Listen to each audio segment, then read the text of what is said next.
Hello दोस्तों, मैं विवेक कुमार आप सभी का स्वागत करता हूं आपके अपने हाउ टू लर्न चैनल में। लेकर के 18 जून 2018 की फर्स्ट शिफ्ट का जो पेपर हुआ था यूपी पुलिस में, उसको हम आज यहां पर डिस्कस करेंगे।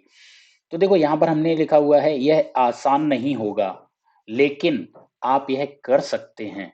मानसिकता स्थापित करें। मतलब कोई भी चीज है, अगर आप उसको ठान लेते हो, उसको आप कर लेते हो, तो आप ज़रूर इसको कर पाओगे। लेकिन जब तक आप अपनी मेंटालिटी को नहीं सेट करोगे, तो आपको मेंटालिटी यहाँ पे सेट करनी पड़ेगी कि हमको ये करना है। जैसे हम लोग, कभी क्या होता है, मेरे से कभी कोई ऑफिस में या कहीं पे कोई बहुत ज़्यादा काम करा दिया जाता है और पता लगे वो 3 से 4 दिन एक ही काम करा दिया जाता है, तो फिर होता क्या है कि रात में ना सपनों में वही चीज़ आने लगती है। ठीक है? तो उसी तरीके से जैसे अभी लास्ट में हम एक काम कर रहे थे, तो वहां पर हुआ था कि क्वेश्चंस थे, वो ऐप पे मतलब वहां पे डालने थे, तो उनके आंसर्स बार बार लगाने पड़ रहे थे, इसका ए, इसका बी, इसका सी, इसका डी, ऐसे ऐसे करके। तो ऐसा लग रहा था, बगल के एक लोग बोल रहे थे कि हमको तो अगले दिन आए, तो उनको तो कह रहे रात में ये सपने आने लगे थे, एबीसीडी चल रहा था। तो ये क्यों हुआ? क्योंकि आपने जो काम किया वो शिद्दत से किया और काम कर रहे थे, तो वही चीज आने लगती है। तो हम यही चाहते हैं कि आपके सपनों में, रग रग में ये चीज बस जाए कि नहीं नहीं, हमको तो क्वालिफाई करना ही करना। और उसके लिए, करने के लिए करना क्या है?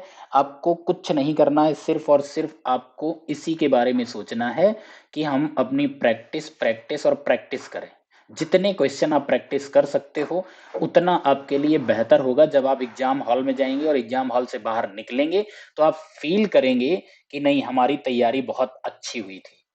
अदरवाइज बाद में यही होता है, बाद में लोग अपना किसी और को कमियां देने लगते हैं, किसी और को कोई ना कोई एक प्रॉब्लम बता देते हैं, ये प्रॉब्लम रही थी, वो रही थी। ये सब फालतू की बातें हैं, इसका कोई मतलब नहीं बनता है। तो अभी आपके पास टाइम है। अगर आपके पास अभी, जैसे मान लीजिए 18 तारीख को इन्होंने बोला है कि 18 फरवरी को पेपर होना, तो 18 फरवरी तक अगर देखा जाए, तो मेरे पास मोटा मोटा, अगर हम यहाँ पे समझें, तो पूरे अभी 18 दिन है। हम जनवरी को भी काउंट ही मान लो नहीं करते। ठीक है? तो पूरे पूरे 18, 18 नहीं तो आप 15 मान लो। 15 दिन बहुत होते हैं। इन 15 दिन में आप जूझ के कर लो ना, तब भी आपको इतना हो जाएगा कि आप कर जाओगे। ठीक है? चलिए, यहाँ पर दी गई श्रृंखला में प्रश्न चिन्ह के स्थान पर क्या आएगा? तो यहाँ पर आपको गौर से देखिएगा, तो यहाँ पर क्या है? B2। ठीक है? B2, फिर आपके पास यहाँ 19 है, R18। तो एक्चुअली इस क्वेश्चन में ना, यहाँ पे इन्होंने एक मिस्टेक करी है। यहाँ पर था B2S19 था, फिर कि उसके बाद है R18, T20, और H के बाद यहाँ पूछा हुआ है, H के बाद यहाँ पर क्या आंसर आएगा? ठीक है? तो देखो, यहाँ पर क्या है कि एस यहाँ पर नहीं था, तो यहाँ पर इनकी वैल्यू लिखी हुई, बी की वैल्यू, एस की वैल्यू 19, आर की 18 होती, टी की 20 होती है, तो एच की वैल्यू कितनी होती? 8 होती है, और 8 आंसर यहाँ पर टिक करके निकल जाएंगे। ठीक है? नेक्स्ट यहाँ पर दिया गया है, एक क्रम दिया गया है, पूछ रहा है इसका 29वां अक्षर क्या होगा? तो देखो, यहाँ पर क्या है, एक बार ए आया, फिर बी 2 बार आया, सी 3 बार, डी 4 बार। अब जो ई आएगा, वो ई कितनी बार आएगा? 5 बार। 6 बार एफ आएगा, 7 बार आपका जी आएगा। इसी तरीके से चलेगा। यानी कि हम क्या कर रहे हैं कि 1, उसके बाद 2, +3, +4, +5, +6, +7। ठीक है? अब इन्होंने पूछा है 29th यहाँ पर कौन सा होगा, 29th लेटर बताना है आपको। अगर हम इनको अभी 7 तक मान लो यहाँ पर ऐड करें, तो 7 तक मेरे पास कितना मिल रहा है? 1 + 2 3, 3 और 3 6, 6 4 10, 10 5 15, 15 और 6 21, 21 और 7, इनको ऐड करोगे तो आपको ये मिल जाएगा कितना? 28। यानी कि 7 में आपने क्या किया होगा? जी यहाँ पर आया होगा, तो 7 बार आपने जी लिया होगा। तो एक बार ए, फिर बी बी, फिर सी सी सी, ऐसे ही 6 टाइम एफ और 7 टाइम जी जी जी जी रहा होगा। तो ये जी जो लास्ट वाला होगा, वो 28th पे होगा। तो आपका 28 पे होगा, 7 के साथ जी हो गए। अब जी के बाद जो 8वां आएगा, वो क्या आएगा? जी के बाद एच आना शुरू हो जाएगा। आई होप ये बात क्लियर है। तो इस तरीके से आंसर कौन सा करेक्ट हो जाएगा? सी आंसर आपका करेक्ट हो जाएगा। तो इस तरीके से, ये अप्रोच के साथ वहां पर हम करेंगे सवाल। नेक्स्ट है, निम्नलिखित श्रृंखला में ऐसे कितने टी हैं जिनके तुरंत बाद आई ई हैं? अब एक चीज देखो, इस टाइप का अगर क्वेश्चन देखो, तो 2019 में एक भी नहीं पूछा था। अगर हम 2019 में जो 4 के 4 पेपर हुए 2 दिन में, तो 2019 में ऐसा कोई भी क्वेश्चन नहीं पूछा था, और ये 2018 में पूछा है। तो ऐसा मत सोचिएगा कि 2024 में जो आएगा ये नहीं पूछेगा, वो नहीं पूछेगा। आप दोनों की तैयारी करके चलो, जो पूछे आप वहां पर टिक कर दो, उसको कर पाओ। तो ये भी बहुत ही आसान क्वेश्चन होता है। पूछा है निम्नलिखित श्रृंखला में ऐसे कितने टी हैं जिनके तुरंत बाद आई ई है। तो टी के तुरंत बाद आई ई है, तो देखो टी के तुरंत बाद आई ई यहां पर है ना। टी तुरंत बाद आई ई यहां पर है, और टी के तुरंत बाद आई ई देखो यहां पर है। टी के तुरंत बाद आई ई यहां पर है। फिर उसके बाद और आगे बढ़ेंगे, टी के तुरंत बाद आई ई, टी के तुरंत बाद आई ई एक आपके पास यहां पर है। तो ओवरऑल आपके पास कितना हो गया, 1 2 3 4 5 और 1 6। तो 6 ऐसे टी हैं जिनके तुरंत बाद आई और ई है। आई होप ये बात क्लियर होगी। नेक्स्ट क्वेश्चन है, रमेश उत्तर की ओर जाता है, दाएं मुड़ता है। तो रमेश उत्तर की ओर, उत्तर का मतलब ऊपर की ओर जाता है, दाएं मुड़ता है, दाएं मुड़ा दो उसको। फिर से दाएं मुड़ता है, फिर से उसको दाएं मोड़ दो। और फिर बाएं जाता है तो बाईं ओर अब यहां पर जाएगा। ठीक है। अब रमेश किस दिशा में जा रहा है, तो देखो आपने यहाँ पर ऊपर की तरफ चलना शुरू किया था उत्तर की दिशा में, और नीचे साउथ होता है, इधर ईस्ट है और इधर वेस्ट है। तो किस तरफ जा रहा है अगर हम देखेंगे तो इस तरफ जा रहा है। ये वाली आपकी लाइन यहाँ पर दिख रही है। ठीक है। और ये वाली डायरेक्शन यहाँ पर कौन होती है, ईस्ट होती है, यानी पूर्व दिशा हो जाएगी। ऑप्शन ए करेक्ट हो जाएगा। क्लियर हो गई होगी बात ये। नेक्स्ट, सुनीता दक्षिण की ओर जाती है, बाएं मुड़ती है। तो सुनीता दक्षिण की तरफ जाती है, तो दक्षिण नीचे की तरफ होता है। बाईं ओर मुड़ती है तो बाईं ओर मोड़ दिया। फिर दाईं ओर मुड़ती है तो नीचे की तरफ दाईं ओर मुड़ जाएगी। और फिर बाईं ओर मुड़ती है तो अगेन यहाँ पर बाईं ओर मुड़ जाएगी, बाएं मुड़ जाती। अब सुनीता किस दिशा में जा रही, फिर से उसी तरीके से डायग्राम बना लो। साउथ में गई थी, नॉर्थ इधर होता है, ईस्ट इधर होता है और वेस्ट इधर हो जाएगा। अभी भी अगर देखो तो एरो आपका इस तरफ जा रहा है। ये वाला एरो कहाँ बन रहा है, ये इसी डायरेक्शन में तो बन रहा है। अगेन आपका आंसर यहाँ पर क्या हो जाएगा, ए पूर्व दिशा हो जाएगी। क्लियर हो रही होगी बात।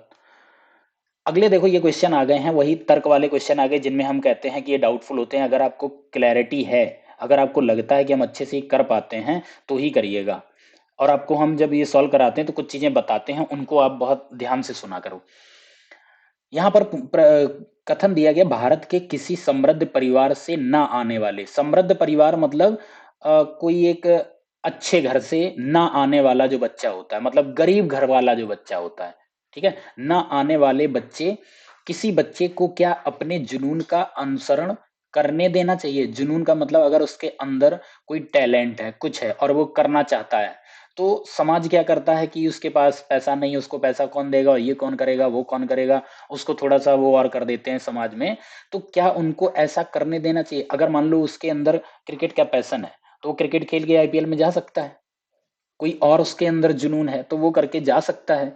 तो उसको ऐसा होने देना चाहिए, क्या ऐसा होने देना चाहिए, इसके लिए यहाँ पर आपको एक तरीके से बहस करनी है। पहला है, हाँ, इन दिनों यदि किसी बच्चे को अपनी अभिरुचि का अनुसरण करने दिया यहाँ पर होगा जाए, करने दिया जाए, तो वह इसमें श्रेष्ठ हो सकता है, यहाँ तक कि आर्थिक तौर पर भी। सीधी सी बात है। आजकल देखो सोशल मीडिया का भाई इतना जमाना हो गया और यूट्यूब का हो गया है कि अगर कहीं किसी का कोई टैलेंट है ना, एक बार सोशल मीडिया पे अगर पड़ा और वो वायरल हो गया, तो फिर उसकी कहीं ना कहीं वैल्यू बन जाती है। वैल्यू बन जाती है मतलब ब्रांड बन जाता है। उसको कहीं ना कहीं जॉब और वो चीजें मिलने लगती हैं। बस आप अपना टैलेंट दिखाइए। तो सोशल मीडिया ऐसा है कि आपके टैलेंट को बहुत जल्दी वो अ, एक तरीके से वायरल करता है। ठीक है। तो बिल्कुल सही है कि ये बात बिल्कुल सही है कि वो आर्थिक तौर पर मतलब उसकी गरीबी है वो भी हट जाएगी, उसके पास पैसा आना भी शुरू हो जाएगा, और ये श्रेष्ठ भी हो सकता है। तो वही चीज है, किसी को अपने मन की जो चीजें हैं वो करने देनी चाहिए। अगर वो अच्छा कर रहा है तो। हाँ, गलत अगर कुछ कर रहा है तो फिर वो चीज भी गलत हो जाएगी। पता लगे उसको जुनून मर्डर करने का है, नहीं नहीं हम इसको ये करेंगे वो करेंगे, तो ये चीजें गलत हो जाती हैं। यहाँ पर नहीं होगा। दूसरा यहाँ पर अगर नहीं, उस क्या यहाँ पर नहीं, नहीं का मतलब है क्या अपने जुनून का अनुसरण करने देना चाहिए, ये कह रहे नहीं। क्यों नहीं करने दें, आज भी हमारे देश में मजबूत सामाजिक सुरक्षा प्रणाली नहीं है, और किसी को अपरंपरागत क्षेत्रों में स्थापित करना समय की बर्बादी तथा यह आर्थिक रूप से भार डालने वाला हो सकता है। तो देखो यहाँ पर ये कोई बात नहीं निकलती है कि नहीं नहीं, जरूरी नहीं है कि आपको बहुत ज्यादा पैसा ही खर्चा होगा वो होगा। हमने अभी आपको सोशल मीडिया बताया बहुत ज्यादा पैसा नहीं खर्चा होता है। ठीक है। वहां से ये चीजें कर सकते हो, अपना टैलेंट दिखा सकते हो। तो ये ऐसा नहीं है कि मजबूत सामाजिक सुरक्षा प्रणाली नहीं है। आजकल हम सब बहुत ही मजबूत हो चुके हैं। हर किसी के पास आजकल पैसा है। अब आजकल आप जाओ तो आपको मजदूर नहीं मिल रहे हैं। क्यों नहीं मिल रहे हैं, क्योंकि हर कोई पैसे वाला हो गया।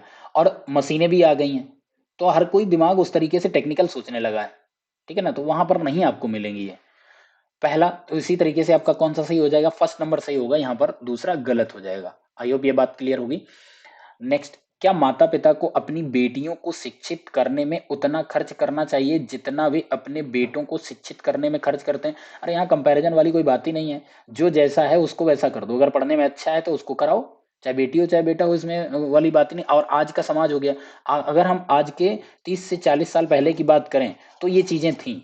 30 से 40 साल हम इसलिए करें कि अगर हम लोग अपने मम्मी और उनको देखते हैं तो वो लोग उतना पढ़े लिखे और मतलब ऐसे समाज से और वो अवेयर इतना नहीं होते थे। बट आज में देखा देखा जाए तो हर जगह अवेयरनेस हो गई है, हर जगह आज पढ़ाई लिखाई होने लगी है। पहले पता लगे 5वीं पास थे और बहुत जल्दी शादियां भी हो जाती थी, आज हर कोई कहीं ना कहीं अवेयर हो गया है। आजकल कोई ऐसा 5वीं नहीं होगा, हर बच्चा हर बच्ची कहीं ना कहीं 12th पास तो आजकल करता ही है। कुछ कुछ लोगों की मजबूरियां होती हैं जो कि नहीं कर पाते हैं। और रही बात स्कूल की, तो स्कूल आजकल इतने ज़्यादा हो गए हैं तो आपको बहुत दूर जाने की ज़रूरत नहीं। पहले क्या था, पास में स्कूल नहीं हुआ करते थे, इसलिए लोग अपनी बेटियों को नहीं भेजते थे। तो ये सारी की सारी कहीं ना कहीं जो समस्याएं हैं वो खत्म हो चुकी हैं। तो यहाँ पर ये ऐसा जो बोल रहे हैं इसको यहाँ पर कह रहे हैं नहीं, लगभग सभी आंकड़े इस तथ्य को दर्शाते हैं कि लड़के लड़कियों से कहीं अधिक बुद्धिमान है। फर्जी की बात कर रहे हो, बिल्कुल गलत है यहाँ पर। दूसरा नहीं, यहाँ पर क्या कह रहे हैं, नहीं फिर से कह रहे हैं, हालांकि लड़कियां बुद्धिमान हो सकती हैं लेकिन माता पिता को उनके विवाह के लिए अलग से धन रखना पड़ता है। अरे भाई फिर से वही बात आ गई, वही सोच हो गई ना कि आप धन और ये और यो, अरे भाई उसको इतना पढ़ा दो लिखा दो कि वो खुद अपना इतना कमा ले पैसा, खुद अपने पैरों पे खड़ी हो जाएगी।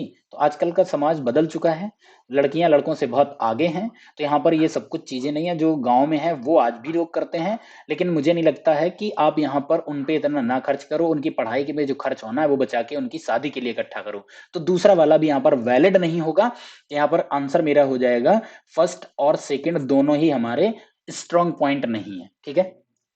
दूसरा, क्या किसी टीम में मैच के दौरान एक से अधिक कप्तान होने चाहिए? तो क्वेश्चन पढ़ते ही आपको समझ आ गया होगा, दो कप्तान होने का मतलब कॉन्ट्राडिक्शन।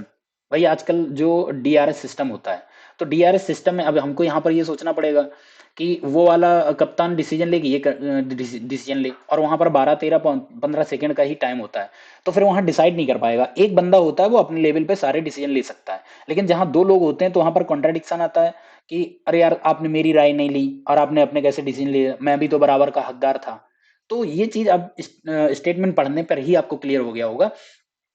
तो पहला कह रहा है नहीं, एक से अधिक नहीं होने चाहिए। किसी को मौके पर निर्णय लेने होते हैं और वहां इतना समय नहीं होता है कि मैदान पर कप्तानों के बीच परस्पर विरोधी विचार होने पर उन्हें सुलझाया जाए। यदि ऐसा परिदृश्य उपस्थित हो जाए तो बिल्कुल सही बात है यहाँ पर। तो ये नहीं होना चाहिए, ये पॉइंट बिल्कुल वैलिड है। और उसने यहाँ पर जो रीजन दिया, रीजन भी बहुत वैलिड है कि मौका इतना नहीं होता है निर्णय लेने के लिए, उतना समय नहीं होता है कि दोनों के बीच में जो विरोधाभास होगा उसको सुलझाया जा सके, लेना चाहिए नहीं लेना चाहिए, ये हो गया वो हो गया। अयो ये बात क्लियर है। नेक्स्ट यहाँ पर देखा जाए तो अगला करें, हाँ ऐसा होना चाहिए, यानी दो एक से अधिक कप्तान होने चाहिए। निर्णय लेने से पहले किसी निर्णय तक पहुंचने के लिए एक से अधिक अरे भाई एक से अधिक मस्तिष्कों के लिए, जैसे मान लो अभी इंडिया टीम में विराट है, विराट पहले कप्तान रह चुका है और आज रोहित है। तो अगर रोहित को लगता है कि कहीं पर है तो वो तो विराट से पूछते ही पूछते हैं, वहां पर डिस्कशन करते ही करते हैं। मस्तिष्कों का होना का जरूरत का मतलब ये थोड़ी है, और भी है, और भी हमारे कई प्लेयर हैं। तो जो पास में लगा होता है उसको लगता है कि नहीं नहीं बैट में लगी या नहीं लगी, पैड से लग के गई, तो पीछे कीपर भी होता है तो वो सबसे पूछते हैं। तो ऐसा नहीं कि जब दो कप्तान होंगे तभी ऐसा होगा। तो ये वाला आपका गलत हो जाएगा, फर्स्ट वाला पॉइंट बिल्कुल आपका वैलिड पॉइंट है। तो आपका पहला आपका सही हो जाएगा। नीचे दिया गया है, नीचे दी गई संख्याओं में से कौन सी वर्ग संख्या नहीं है, पूछ रहा है ऐसा कौन सा नंबर है जो स्क्वायर नहीं। भाई देखो 1225 की अगर हम बात करें तो 1225 होता है 35 का स्क्वायर। अगर हम 2025 की बात करें ये 45 का स्क्वायर होता है, और ये आपका होता है 65 का स्क्वायर। ये भाई किसी का स्क्वायर नहीं होता, 25 25 किसी का स्क्वायर नहीं होता। आई होप ये बात क्लियर है। तो ऑप्शन सी, अब देखो हमने इतनी जल्दी इसलिए लगा पाए क्योंकि हमको ये 50 तक स्क्वायर याद है, तो इसलिए हम इनको जल्दी कर पाते हैं। और आप भी अगर ऐसे ही होगे तो इसी तरीके से आप भी कर जाओगे, पता लगे अब बैठे स्क्वायर रूट निकाल रहे कुछ कर रहे हो है कि नहीं है, और पता कैसे करें होता है कि नहीं होता है। तो याद करना इसके लिए बहुत जरूरी है।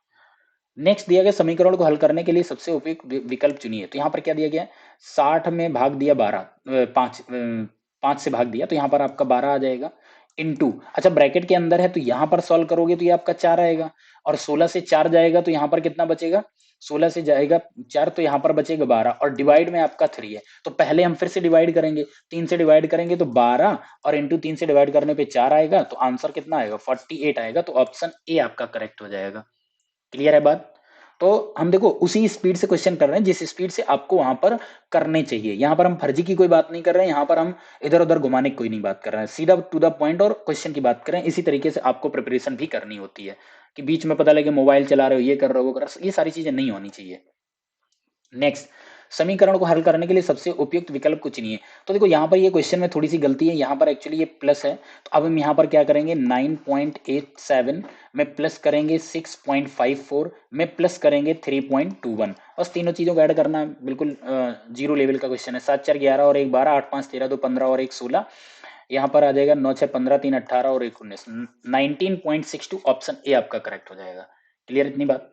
नेक्स्ट, सबसे उपयुक्त विकल्प को चुनिए जिसमें 4/5 और 2 के बीच में अंतर क्या होगा।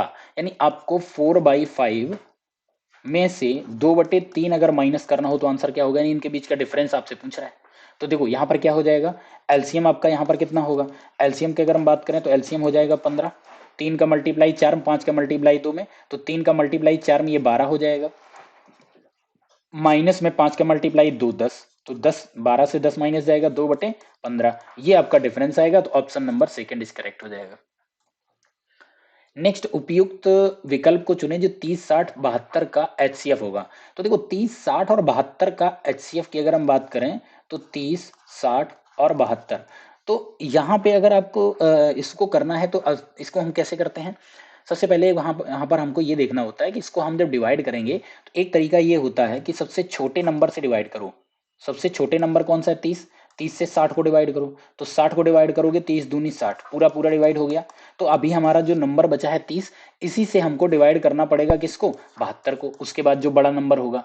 अब 72 को डिवाइड करेंगे तो यहाँ पर 30 दूनी 60 आ जाएगा, मेरे पास रिमाइंडर 12 बचेगा, 12 को यहाँ भाग बना दो। अब इस 30 को उठा के यहाँ पर रखो 30, तो यहाँ पर कितना हो जाएगा 12 दूनी 24, ठीक है। अब 24 हमारा यहाँ पे आ गया है, तो इसके लिए हम यहाँ पर क्या करेंगे, रिमाइंडर मेरे पास यहाँ पर बचेगा कितना 6, ठीक है। फिर से मेरे पास रिमाइंडर 6 बचा, इसको हम डिवाइड में कर देते हैं, यहाँ पर आपका आ जाएगा 12, तो यहाँ पर भाग देंगे तो 6 दूनी 12, यहाँ पे आके पूरा पूरा कटा है, आपके पास कोई रिमाइंडर नहीं बचा। तो लास्ट जो डिवाइजर होता है, जिस नंबर ने लास्ट बार डिवाइड किया होगा, वो आपका कहलाता है एचसीएफ। तो आंसर यहाँ पर कितना हो जाएगा 6 आपका आंसर आ जाएगा। क्लियर हो रही होगी बात कैसे हम इसको करेंगे, बड़ा से बड़ा आएगा तब भी इसी तरीके से हम इसको कर जाएंगे। एक तरीका और होता है इसमें, अगर हम डिफरेंस यहाँ पर देखें, जो सबसे ज्यादा यहाँ पर डिफरेंस हमको कम से कम डिफरेंस मिलेगा, उससे हम करके देखते हैं। जैसे मान लो हमें 30 60 और 72, तो डिफरेंस हमारे पास यहाँ पर सबसे कम किस में है, 60 और 72 में 12 का डिफरेंस है। अब 12 से डिवाइड करके देख लो, 12 क्या ये सबको कर रहे हैं, तो हम 30 नहीं कर पाएंगे, इन दोनों को तो हमने कर लिया। तो अब 12 के यहाँ फैक्टर कर लो, तो 12 के फैक्टर हमारे पास क्या होते हैं 2 और 6, फिर देख लो यहाँ डिवाइड हो जाएगा, जो बड़ा नंबर होगा वही आपका आ जाएगा यहाँ पर, यानी 2 और इंटू 6 मतलब 6 आपका यहाँ पर एचसीएफ हो जाएगा। नेक्स्ट, सबसे उपयुक्त विकल्प को चुने जो 15 30 और 24 का एलसीएम। तो देखो 15 30 और 24 का एलसीएम निकालना है, तो जो बच्चों वाली हरकतें होती है ना ऐसे ऐसे करके, ये नहीं करनी होती हैं। यहाँ पर देखो एक कोई कॉमन नंबर हो जाएगा जो सबको डिवाइड कर देगा, 3 है, यहाँ पर आ जाएगा 5, ठीक है, यहाँ पर आपके पास आ जाएगा 10 और यहाँ पर आ जाएगा आपके पास 8। अब देखो कौन सा कॉमन नंबर है जो किसी दो नंबर को भी डिवाइड अगर कर दे तो 2 आपको मिलेगा, ये कर देगा 5 और ये कर देगा 4। फिर आपको यहाँ पर 5 कॉमन मिल जाएगा, 5 5 ये कैंसिल हो जाएगा, तो आपके पास बचे कौन से नंबर 3 2 5 और 4, बस यही तो बचे। तो 3 इंटू 2 इंटू 5 इंटू 4 कीजिएगा, तो 3 दूनी 6 6 पंचे 30, 30 चौको आपके पास यहाँ पर कितना आंसर आएगा 120, ठीक है। आंसर आपका डी करेक्ट हो जाएगा। आई होप ये बात बहुत अच्छे से आपको सबको क्लियर। यदि 21 चॉकलेट 5 2 के अनुपात में साझा की जाती छोटे हिस्से में कितनी, कितना मतलब ऐसा सवाल पूछ लिया है। देखो दो हिस्से हैं 5 और 2, तो अगर हम रेशियो को ऐड करें तो टोटल रेशियो हमारा कितना बनेगा 7, 7 वाली वैल्यू आपको दी गई कितनी 21, तो एक रेशियो की वैल्यू कितनी हो जाएगी 3, 3 का मल्टीप्लाई करा दो, 3 पचे 15, ठीक है, और यहाँ पर हो जाएगा 3 दूनी 6, तो ये छोटे हिस्से में 6 पड़ेंगी, बड़े हिस्से में 15, दोनों को ऐड करोगे तो 21 आ जाएगा। छोटे हिस्से में पूछा है तो आंसर यहाँ पर हो जाएगा 6। नेक्स्ट, महिम ने एक परीक्षा में 175 में से 126 अंक प्राप्त किए। महिम द्वारा प्राप्त किए गए अंकों का प्रतिशत कितना है? तो देखो 126 नंबर 175 में से, तो आपका क्या होगा 126। कितने में से? 175 में से। परसेंट निकालना है तो 100 का मल्टीप्लाई कर दो। 25 यहाँ पर 7 आ जाएगा, 25 यहाँ 2 आ जाएगा। यहाँ पर अगर हम डिवाइड करें तो ये हो जाता है 7 एकम 7, बचेगा 5, 7 अट्ठे 56। सॉरी यहाँ पर ये 4 आ जाएगा, 25 चौको 100, ठीक है। और 18 और 4 बचा, तो 18 इंटू 4 कितना होता है 72। 72 इनके यहाँ पर मार्क्स आए 72%। कितने परसेंट प्रतिशत आपको यहाँ पर ऑप्शन नंबर बी मिल जाएगा। नेक्स्ट पूछ रहा है सबसे उपयुक्त विकल्प चुने। तो देखो कितने आसान आसान क्वेश्चन है, ऐसा नहीं है कि सारे टफ होंगे, कुछ आसान भी होंगे कुछ टफ भी होंगे। तो 35 का 12% पूछ रहा है, 35 इंटू 12 अपॉन 100, ठीक है। 5 से हम यहाँ डिवाइड कर दें तो ये 7 बन जाता है, और ये आपका बन जाएगा कितना 20। तो ये 12 सत्ते 84। 84 में अगर हम 20 से डिवाइड करें तो यहाँ पे आपका आंसर क्या बनेगा, यहाँ पर 20 चौको 80 बन जाएगा, और यहाँ पर फिर आपका बचेगा 20 दूनी 40, ठीक है। तो ऑप्शन नंबर सी 4.2। क्लियर हो रही बात। रमेश एक वस्तु 434 रुपए में बेचकर 24% का लाभ कमाता है। रमेश ने वह वस्तु किस कीमत पर खरीदी? अब देखो यहां पर बेच दी है उसने, तो ध्यान से समझिएगा। 434 रुपए में बेचा तो उसको 24% का लाभ हुआ, तो यहां पर क्या रहा होगा सीपी, मतलब उसकी लागत वैल्यू प्लस उसको जो यहां पर हुआ होगा प्रॉफिट, ठीक है। वो कहलाएगा आपका क्या एसपी, यानी जो आपने बेची है, बिक्री मूल्य। आई होप ये बात क्लियर होगी। तो सीपी मान लो, यहां पर आपको नहीं पता, सीपी मान लेते हैं हम, यहां पर कितना है 100, प्लस प्रॉफिट आपको क्वेश्चन में दिया गया है 24, बराबर कितने का बेचा है 434, यानी एसपी आपकी है 434 रुपए की, ठीक है। तो इसको हम ऐड करेंगे तो 434 वैल्यू कितने वाली हो जाएगी 124, क्योंकि 100 रुपए तो आपका लागत है और उस पर 24% यानी 24 रुपए फायदा मिला हुआ है, तो मेरे अकॉर्डिंग 124 रुपए बनता, बट क्वेश्चन के अकॉर्डिंग कितना है 434। अब पूछ रहा है लागत कीमत। लागत कीमत आपने कितनी यहां पर ली सी 100, तो 100 वाली वैल्यू पूछ रहा है, 100 वाली वैल्यू इसको बता दो। तो यहां पर क्या आएगा 434 इंटू 100, और डिवाइड में आपका आ जाएगा कितना 124, ठीक है। किससे हम इसको डिवाइड कर दें, 4 से डिवाइड होगा नहीं होगा, 2 से इसको कर लो डिवाइड, तो 2 से हम डिवाइड करेंगे तो ये 6 और ये 2, और इसको 2 से डिवाइड करोगे तो ये आपका 2 दूनी 4 और 1 और 2 सत्ते 14, 217, ठीक है। 217 और ये आपका 100 है, यहाँ भी एक बार डिवाइड कर लो। यहाँ पे अगर हम देखें तो ये आपका 31 बन जाएगा और ये 50 बन जाएगा, ये आप डिवाइड कर दिया, ठीक है। नीचे आपका यहाँ पर 31 आ गया। अब देखो यहाँ पर क्या आया 217 इंटू 50, और डिवाइड में आपका 31 है, तो 31 से देखो ये कितनी बार डिवाइड हो रहा है, देखो 3 से 21, 3 सत्ते 21 और 1 सत्ते, यानी कि पूरा पूरा ये क्या हो जाएगा 7 बार डिवाइड हो जाएगा। तो 7 इंटू 50, 7 इंटू 50 कराओगे तो आपको आंसर मिल जाएगा कितना 350 रुपए। मतलब उस वस्तु की जो कीमत रही होगी वो 350 रुपए की रही होगी, और 350 का 24% निकालोगे 100% आपको यही मिलेगा। नेक्स्ट 12% की छूट देने के बाद एक खिलौना 132 रुपए में बेचा गया। 12% की छूट देने के बाद, तो देखो छूट हमेशा किस पे मिलती है प्रिंट रेट पर मिलती है, तो यहां पर जो एमआरपी रहा होगा उस पे आपने डिस्काउंट दिया होगा, तब आपने बेची होगी कोई चीज, फिर से वही एसपी आ गया। तो एमआरपी यहां पर मान लो 100 है, डिस्काउंट आपने कितना दिया 12% का छूट दी, -12 कर दो, बराबर यहां पर एसपी कितनी है 132 रुपए। तो अब ये इस 100 से 12 माइनस कराओगे तो ये वैल्यू कितने की बन गई 88 वाली वैल्यू है 132, और वो अंकित मूल्य पूछ रहा है, मतलब एमआरपी पूछ रहा है। तो एमआरपी आपकी आपकी यहाँ पर कितनी थी 100, यानी 88 वाली वैल्यू 132 है, तो 100 वाली वैल्यू कितनी होगी, तो यहाँ पर क्या करेंगे 132 इंटू 100 और डिवाइड में आपका 88 आ जाएगा, ठीक है। 4 से इसको डिवाइड कर दो, ये आपका 4 तिया 12, 4 तिया 12, और 4 से ये जाएगा तो ये आपका 22 बन जाएगा, और 11 से ये 3 और ये आपका 2 बनेगा, 2 से ये आपका 50 हो गया, तो 50 और ये आपका इधर 3, 50 इंटू 3 मतलब 150 रुपए। आई होप ये बात क्लियर होगी। एमआरपी रेट कितना आ गया 150 रुपए एमआरपी रेट रहा होगा, ठीक है। 4% वार्षिक साधारण ब्याज की दर पर 2500 रुपए का 3 साल का ब्याज क्या होगा? तो साधारण ब्याज में क्या होता है हर साल आपको ब्याज बराबर मिलता है। तो देखो 4% है, अब यहाँ पे हम 2500 की अगर हम बात करें तो 2500 का 4% कितना होगा, ठीक है। तो देखो एक पॉइंट अगर हम यहाँ पे लगा दें तो 250 रुपये, ये कितने की वैल्यू होती है 10%। तो हम पॉइंट अगर यहाँ से हटा करके जो हम यहाँ लगा रहे थे, अगर हम पॉइंट यहाँ से हटाकर अगर हम यहाँ पॉइंट लगा दें, तो अगर यहाँ पॉइंट लगा दिया तो ये वैल्यू कितनी होगी 25 रुपये, और ये कितने की वैल्यू होगी 1%। अगर 1% वाली वैल्यू 25 है तो 4% की वैल्यू कितनी होगी, 4% की वैल्यू कहोगे 25 × 4 100 रुपए, बोलो। तो 100 रुपए हमको एक साल मिल रहा है, तो 3 साल में 3 से मल्टीप्लाई कर दो, आंसर कितना आ जाएगा 300 रुपए आ जाएगा, जो कि ऑप्शन डी में होगा, ठीक है। तो इस तरीके से पता लगे आप कर रहे हो वहां पर, ये आपको यहाँ पर 2500 इंटू 4 बटे फिर यहाँ पर 100 किया, ये कैंसिल किया, फिर 25 को यहाँ पर 100 आया, फिर आप यहाँ पर क्या कर रहे हो 3 साल के लिए, या फिर आप वहां पर PRT/100 तब भी आपका आंसर आ जाएगा। अगर फॉर्मूले में रखोगे तब भी वही आएगा।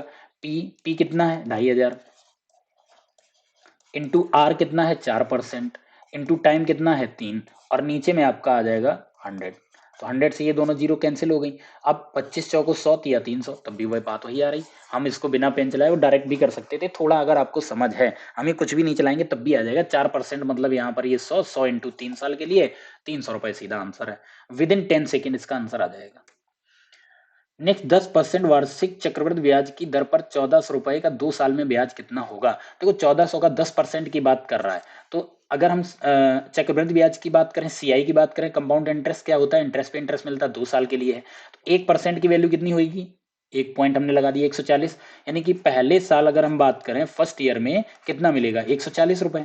दूसरे साल में क्या होगा सेकेंड ईयर में मिलेगा आपको 140 रुपए, प्लस 140 का 10% आपको ये 14 रुपए। टोटल आपको यहाँ पर कितना मिल जाएगा 140 और 140, ये कितना हो जाता है 280 रुपए, प्लस 14 रुपए ये है, 280 में 14 जोड़ दोगे तो आपका आंसर आएगा 294 रुपए। ऑप्शन नंबर आपका भी करेक्ट हो जाएगा। 2 साल का ब्याज आ गया, ठीक है। कोई फार्मूला नहीं, कोई कुछ नहीं, ऐसे डायरेक्ट करो, वहां पर पता नहीं याद रहे ना रहे फार्मूला, ठीक है। रवि और रश्मि ने क्रमशः 150 और 200 रुपए एक व्यापार में निवेश किए, लेकिन रवि ने कुछ महीनों के बाद अपना पैसा वापस ले लिया। यदि 12 महीनों का लाभ रवि और रश्मि के बीच में 1:2 के अनुपात में साझा किया गया, तो महीने के बाद रवि ने अपने रुपए वापस निकाले थे, यानी कितने महीने के बाद। तो वही चीज है, उसने स्टार्ट तो बिजनेस किया, बट कुछ महीने बाद रवि ने अपने आप को बिजनेस से हटा लिया, अपना पैसा बिजनेस से निकाल लिया, ठीक है। और 1 साल बाद उसको प्रॉफिट दिया गया, कितना 1:2 के अनुपात में। तो देखो यहां पर आपके पास ये है रवि और ये है रश्मि, ठीक है। रवि ने 150 रुपए लगाए और रश्मि ने 200 रुपए लगाए। अब एक चीज बताओ, दोनों ने स्टार्ट किया है, एंड तक कौन रहा, एंड तक तो रवि ने तो पैसा निकाल लिया था, तो रश्मि पूरे 12 महीने रही होंगी। तो हम इसमें एक चीज हमने इसके पहले भी जो क्वेश्चन कराए थे, तो इसके लिए हम क्या करते हैं, investment into time is equal to profit, ठीक है ना।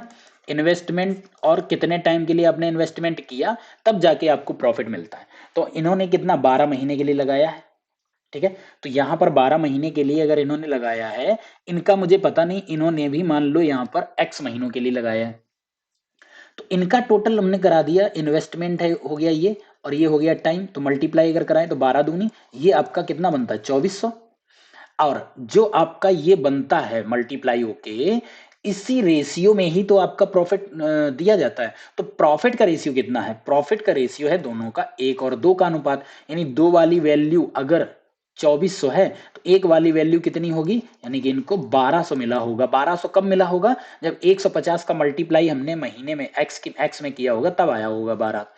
इसको हम क्या करेंगे, 150 इंटू एक्स बराबर 1200 है, तो x की वैल्यू कितनी हो जाएगी, x बराबर हो जाएगा 1200 डिवाइडेड बाई 5, ठीक है। डिवाइडेड बाई 5 आएगा, अब 5 से डिवाइड कर लो, 5 दूनी 10, 5 चौको 20 और एक जीरो, यानी आपको यहाँ पर कितना आया, सॉरी ये 150 था, सॉरी यहाँ पर 150 आएगा, तो ये आपका ये डिवाइड हो गया। अब 120 बचा, नीचे 15, तो 15 अट्ठे 120, यानी कि x की वैल्यू कितनी आ गई यहाँ पर 8 महीने आ गई, यानी रवि बिजनेस में 8 महीने तक रहा होगा। तो वही चीज उसने वहां पर पूछी, कितने महीने बाद रवि ने अपने रुपए वापस निकाले थे, तो 8 महीने बिजनेस में रहा, मतलब 8 महीने बाद ही निकाले होंगे, तो ऑप्शन यहाँ पर आपका करेक्ट हो जाएगा सी। क्लियर हो गई होगी बात। नेक्स्ट 18, 27 और एक अन्य तीसरी संख्या का औसत 30 है। तीसरी संख्या बताइए। भाई औसत तीन संख्या है, 18 है, 27 और एक तीसरी और संख्या है, तो तीन संख्याएं हैं, औसत 30 है। औसत का मतलब हर संख्या 30 30 30 होगी, तो औसत से मल्टीप्लाई नंबर ऑफ संख्याएं कितनी है आपके पास, तीन, तो आपके पास यहां पर कितना हो जाएगा, 30 या 90, टोटल आपके पास 90 मिला। एक संख्या 18 है, दूसरी संख्या 27 है, ऐड करोगे तो आपको ये 45 मिल जाएगा। ठीक है, और इन दोनों का अगर 45 है सम, टोटल आपका 90 है, तो 90 माइनस 45 बराबर आंसर कितना है, तीसरी संख्या 45 रही होगी। ठीक है, क्लियर हो गई होगी बात। नेक्स्ट, यदि ए किसी कार्य को 48 मिनट में पूरा कर सकता है जबकि बी उसी कार्य को 60 मिनट में पूरा कर सकता है, अगर वे एक साथ उस कार्य को करें तो पूरा करने में कितना समय लेंगे। तो देखो, ए, यह ए और बी है, ए लेता है कितना 48 और बी लेता है कितना 60। तो सबसे पहले हम जब भी कभी टाइम एंड वर्क ऐसे क्वेश्चन आते हैं तो इनके लिए हम क्या करते हैं, दोनों का एलसीएम लेते हैं ताकि हमको ये पता चल जाए कि टोटल वर्क कितना है और इनकी एफिशिएंसी हम फिर टोटल वर्क के अकॉर्डिंग निकाल लेंगे। तो 60 और 48 का एलसीएम कितना होगा, तो 60 और 48 कॉमन नंबर अगर हम यहाँ पर देखें तो बड़ा नंबर यहाँ पर आपके पास 12 मिल जाएगा। ठीक है, तो 60 और 48, 12 यहाँ पर कॉमन लीजिए तो ये 5 हो गया और ये 4 हो गया। अब ये किसी से कटेगा नहीं, तो 12 पंचे 60, 60 इंटू 4 240, तो इनका एलसीएम कितना आ जाएगा 240, यानी टोटल वर्क रहा होगा 240। आई होप बात क्लियर है। अब 48 से अगर हम 240 को हम डिवाइड अगर यहाँ पर करें तो कितना आएगा, यहाँ पर आएगा 5, और 60 से डिवाइड करेंगे तो ये आएगा 4। ठीक है, किसी को कोई प्रॉब्लम नहीं। तो अब ये इनकी क्या आ गई, ए कम टाइम ले रहा था मतलब उसकी स्पीड ज्यादा होगी, बी 60 दिन ज्यादा ले रहा तो उसकी स्पीड कम है, तो ए की स्पीड 5 है और बी की 4 है। अब ये कह रहे हैं कि दोनों एक साथ मिलकर काम करें, तो काम कितना है 240, यानी 240 काम है, दोनों मिलकर के अगर करते हैं तो दोनों मिलकर के काम करते हैं एक दिन में 9, 9 से डिवाइड कर दो। ठीक है, 9 से अगर हम डिवाइड करेंगे तो ये 9 तीन तीन बार तो जाएगा नहीं, 9 दूनी 18, 18 बचेगा कितना 6, 60 हो जाएगा। ठीक है, अब यहाँ पर 60 हो गया मेरे पास, 9 दूनी 18 और 4 दो 6, 60 हुआ। अब मेरे पास कितनी बार भाग जाएगा, 60 में 54, 54 9 छक्का 54, ये 6 आ गया, बचा कितना 9 छक्का 54, यानी 6 काम और बचा, 6/9। बोलो, तो यानी कि इसको हम कैसे लिख सकते हैं, 26 राइट 2/3, भाई 3 2 जा 3 3 जा 9, इतना मुझे समय लगा दोनों को काम फिनिश करने में। और 2/3 को अगर हम सेकंड में चेंज करें, क्योंकि तो मेरा आंसर मिनट में आया है, ठीक है, मिनट में हमें आया तो हम क्या करें, यहाँ पर मल्टीप्लाई कर दें कितना, ये तो आपका 26 मिनट तो हो ही गया, 2/3 को हम मल्टीप्लाई अगर कर दें तो कितना आ जाएगा, ये 20, 20 दूनी, आपका आंसर आ जाएगा यहाँ पर 26 मिनट 40 सेकेंड, जो कि ऑप्शन ए करेक्ट हो जाएगा यहाँ पे। क्लियर हो रही बात। नेक्स्ट, राजेश 5 मीटर प्रति सेकंड की गति से पैदल चल सकता है या 20 मीटर प्रति सेकंड की गति से साइकिल से चल सकता है। अगर मतलब वो पैदल जाएगा तो 5 मीटर पर सेकंड और साइकिल से जाएगा तो 20 मीटर पर सेकंड। वह परिवहन के दोनों तरीके के संयोजन से 600 मीटर की दूरी तय करता है, 45 सेकंड लेता है दूरी तय करने में। राजेश ने साइकिल से कितनी देर, मतलब साइकिल से कितनी दूरी तय करी या कितनी देर चलाई, कितना टाइम, टाइम पूछ रहा है, दूरी नहीं पूछ रहा है। तो टोटल इसने देखो जो डिस्टेंस कवर करी है वो 600 मीटर कवर करी है और 45 सेकंड में करी हुई है। तो अगर हम ये निकालें कि ये इनका एवरेज स्पीड कितनी रही होगी, तो एवरेज स्पीड हमारी कहां कहां से आएगी, 600/45। बोलो, तो यहां पर 5 से डिवाइड कर दो, तो 5 से हम अगर इसको हम डिवाइड करेंगे तो ये आपका बनेगा 120/5 से करोगे तो 9, यानी 120/5 आपका आ जाएगा। ये और भी डिवाइड हो जाएगा, कितना हो जाएगा, ये आपका हो जाएगा 3 से डिवाइड, तो 3 से करेंगे तो आपकी स्पीड जो आएगी वो 40/3 आएगी, एवरेज स्पीड। ठीक है, वो चाहे साइकिल या उसके दोनों से मिलाने के बाद एवरेज स्पीड आ गई। अब जब ये एवरेज स्पीड आ जाती है तो अब देखना, ये शॉर्टकट मैं यहाँ बता रहा हूँ, मैं उस तरीके से नहीं बताऊंगा जैसे एक्स वाई, नेट पे देख लीजिएगा मिल जाएगा आपको, खुद समझ आ जाएगा उसमें कितना टाइम लगता है। तो 40/3 ये आपकी स्पीड कैसी आ गई, ये आपकी आ गई है एवरेज स्पीड। ठीक है, एवरेज स्पीड हमको जब मिल जाती है तो अब देखो आपके पास तीन तीन तीन यहां पर है, आपको पैदल की पता है और आपको साइकिल की पता है और दोनों के आपको एवरेज पता है। तो अब हम क्या करेंगे, एलिगेशन वाला एक मेथड होता है वो यहां पे लगा देंगे। क्या करेंगे, आपका यहां पर ये पैदल वाला और ये आपका साइकिल से है, और जो आपकी एवरेज आएगी वो बीच में आ जाएगी। तो पैदल में स्पीड 5 थी, साइकिल से स्पीड 20 थी, तो यहां पर हमने ये स्पीड ले ली, तो जो रेशियो अब बाद में बनेगा वो किसका, टाइम का आ जाएगा। तो अब देखो यहां पर हम रखेंगे बीच में हमारी कितनी आएगी, 40/3। तो अब डिफरेंस निकालो, 5 और 40/3 को करोगे तो 3×5 = 15, 15 और 40 यहां पर आपका आएगा कितना, 25/3। और इस तरफ से आप अगर डिफरेंस इधर से निकालो, ये इधर से निकाला, तो ये आपका 40/3 से 20 माइनस करोगे तो 20×3 = 60, 60 और 40 मतलब 20 का डिफरेंस आएगा, यानी 20/3। तो दोनों तरफ 3 से 3 ये आपका क्या हो जाएगा, कैंसिल हो जाएगा। तो यहां पर पैदल और इसके अकॉर्डिंग आपका ये आपका क्या बनेगा भाई, 3 और 3 मैं यहां से हटा देता हूं, ठीक है। तो अब इनका रेशियो अगर हम यहां पर देखें, 5 से डिवाइड हो जाएगा, 4 और 5 का रेशियो होगा। तो ये जो रेशियो आया है, ये रेशियो आपका टाइम का आया है। आई बात क्लियर। यहां पर स्पीड लिया तो टाइम आता है, अगर हम यहां पर टाइम लेते तो यहां स्पीड आ जाती। तो दोनों के द्वारा लिया गया जो टाइम का रेशियो है वो 4 और 5 है। अब दोनों तरीके से उसने जाने में टोटल टाइम कितना लिया, 45। तो मेरे पास अगर हम देखें तो मेरे पास दोनों कितना टाइम है, 4+5, 4+5 बराबर मेरे अकॉर्डिंग 9 है, और क्वेश्चन के अकॉर्डिंग कितना है, 45 है। तो क्वेश्चन के अकॉर्डिंग एक रेशियो की वैल्यू कितनी निकल के आएगी, एक रेशियो की वैल्यू निकल के आएगी 5। मल्टीप्लाई करा दो, 5 चौको यहां पर आपका आंसर आ जाएगा 20, और यहां पे हम मल्टीप्लाई करा देंगे तो यहां पे आपका आंसर आ जाएगा 5×5 = 25। आई बात समझ में। यानी वो पैदल 20 सेकेंड चला, साइकिल से 25 सेकेंड चला, तो पैदल 20 सेकेंड 5 मीटर की स्पीड से 20×5 = 100 मीटर गया होगा। 25 मीटर गया है साइकिल से 20 की स्पीड से, तो 25×2 = 50 यानी 500 मीटर। ओवरऑल 600 गया, यही तो क्वेश्चन में कह रहा था। तो ये तो हमने वेरीफाई करने के लिए आपको यहां पर बताया। तो ये जो आपका आ गया, ये दोनों का टाइम आ गया, यानी पैदल वो 20 सेकेंड और साइकिल से 25 सेकेंड। तो राजेश ने साइकिल कितनी देर चलाई, 25 सेकेंड चलाई। तो आंसर यहां पर करेक्ट आपका हो जाएगा सी। क्लियर हो रही होगी बात।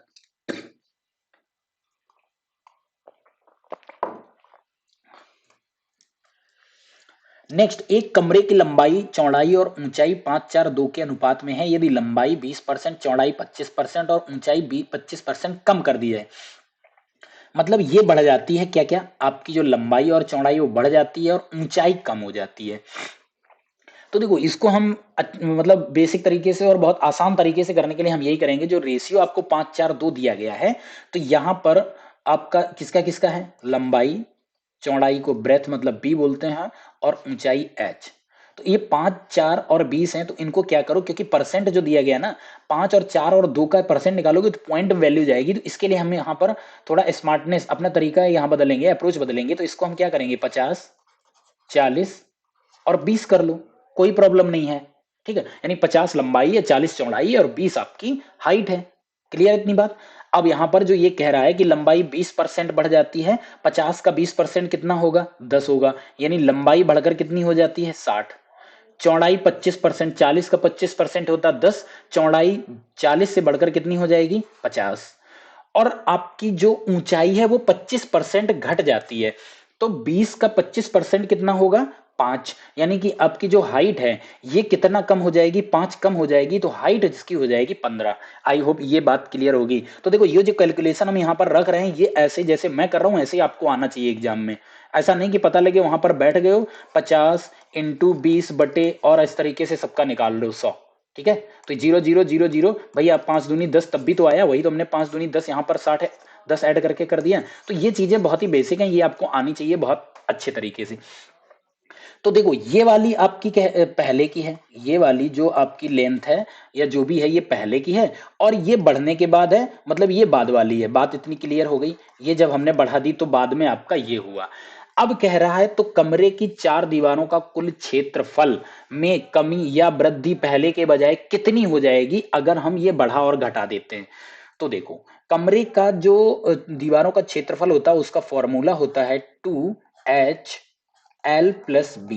ये फॉर्मूला होता है, दो हाइट हो जाएंगी, एक लंबाई और एक चौड़ाई, ठीक है, दो दीवारें लंबाई और दो चौड़ाई की। अब देखो यहां पर हम क्या करेंगे, h की वैल्यू पहले वाले में रखते हैं, यहां पर कितना है 20, तो यहां पर हम क्या इसको करेंगे 2 इंटू आपका ये हो जाएगा 20, और फिर यहां पर लंबाई और आपकी ये चौड़ाई है तो ये हो जाएगी 40, सॉरी 50 प्लस 40, 50 लंबाई है 40 आपका ये है। क्लियर इतनी बात। अब आपका यहां पर ये आ जाएगा कितना,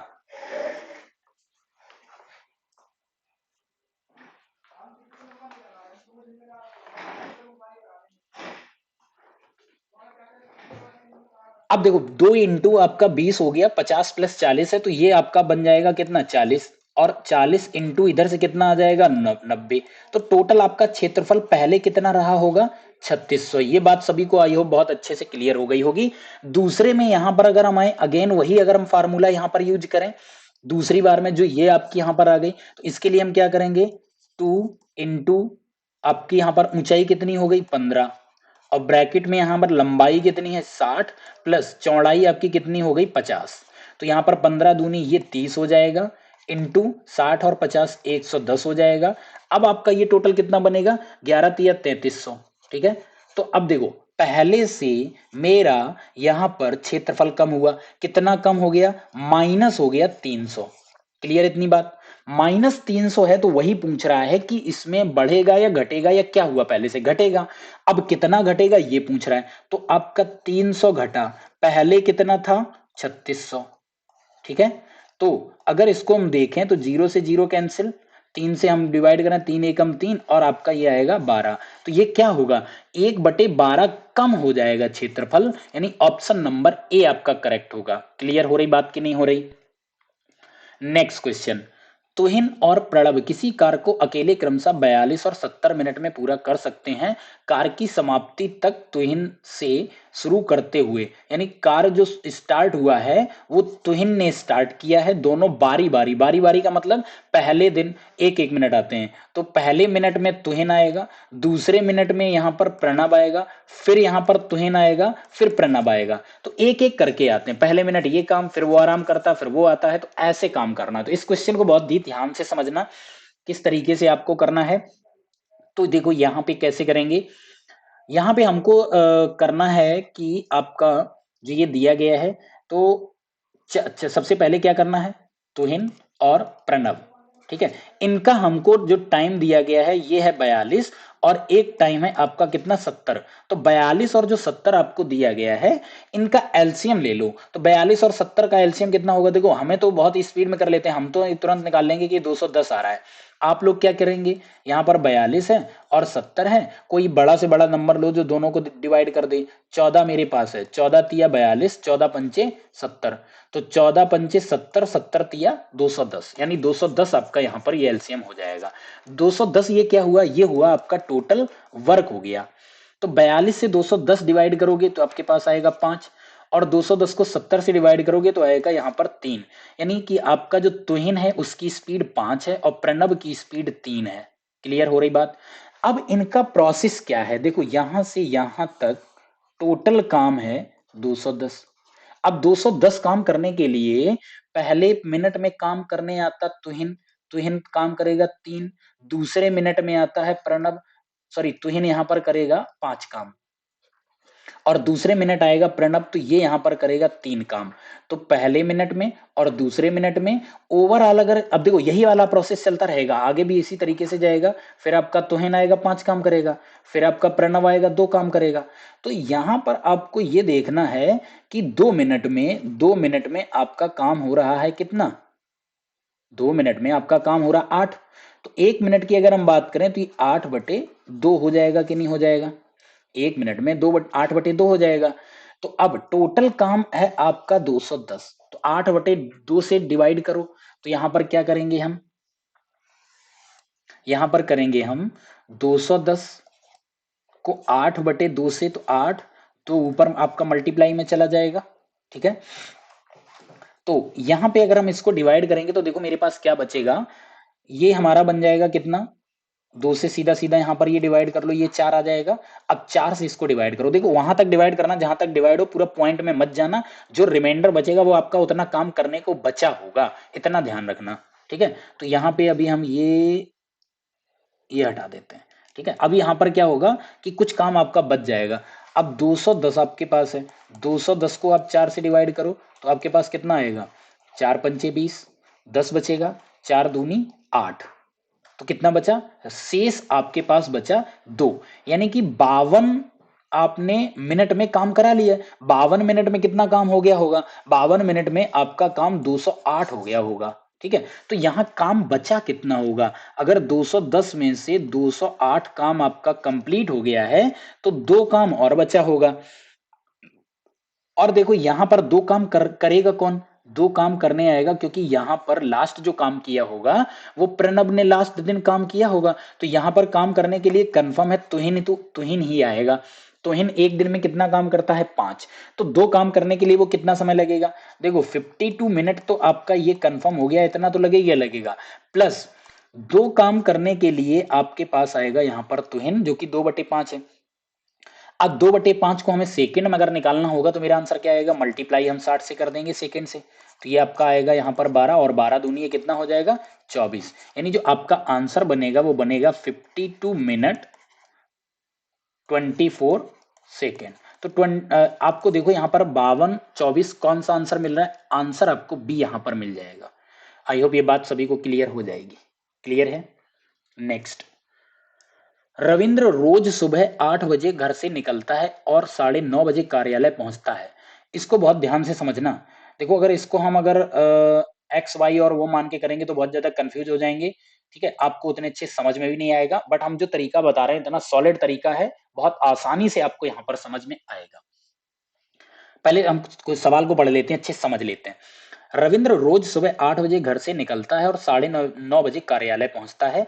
एक दिन उसने अपना घर 8 बजे छोड़ा रोज की तरीके, लेकिन सामान्य से 3/4, यानी उसकी अगर मान लो गति 4 थी, लेकिन 4 से ना चल करके वो 3 की गति से चला, तो स्लो चला। ठीक है, अब स्लो चला दैट मीन्स उसको लेट पहुंचेगा। ठीक है, कि गति पर 1/3 दूरी की यात्रा पूरी करी, यानी जो टोटल उसकी डिस्टेंस थी उसके घर से और कार्यालय तक, ऑफिस तक, उसका 1/3। मान लीजिए अगर दूरी 3 है तो एक दूरी उसने 3/4 की स्पीड से चली होगी। ठीक है, अगर वह समय पर कार्यालय पहुंच गया तो रविंद्र ने अपनी सामान्य गति से कितना गुना गति पर यात्रा के शेष हिस्से में यात्रा करी। मतलब कहने का ये है, ध्यान से आप समझना, यहां से हम शुरू करते हैं।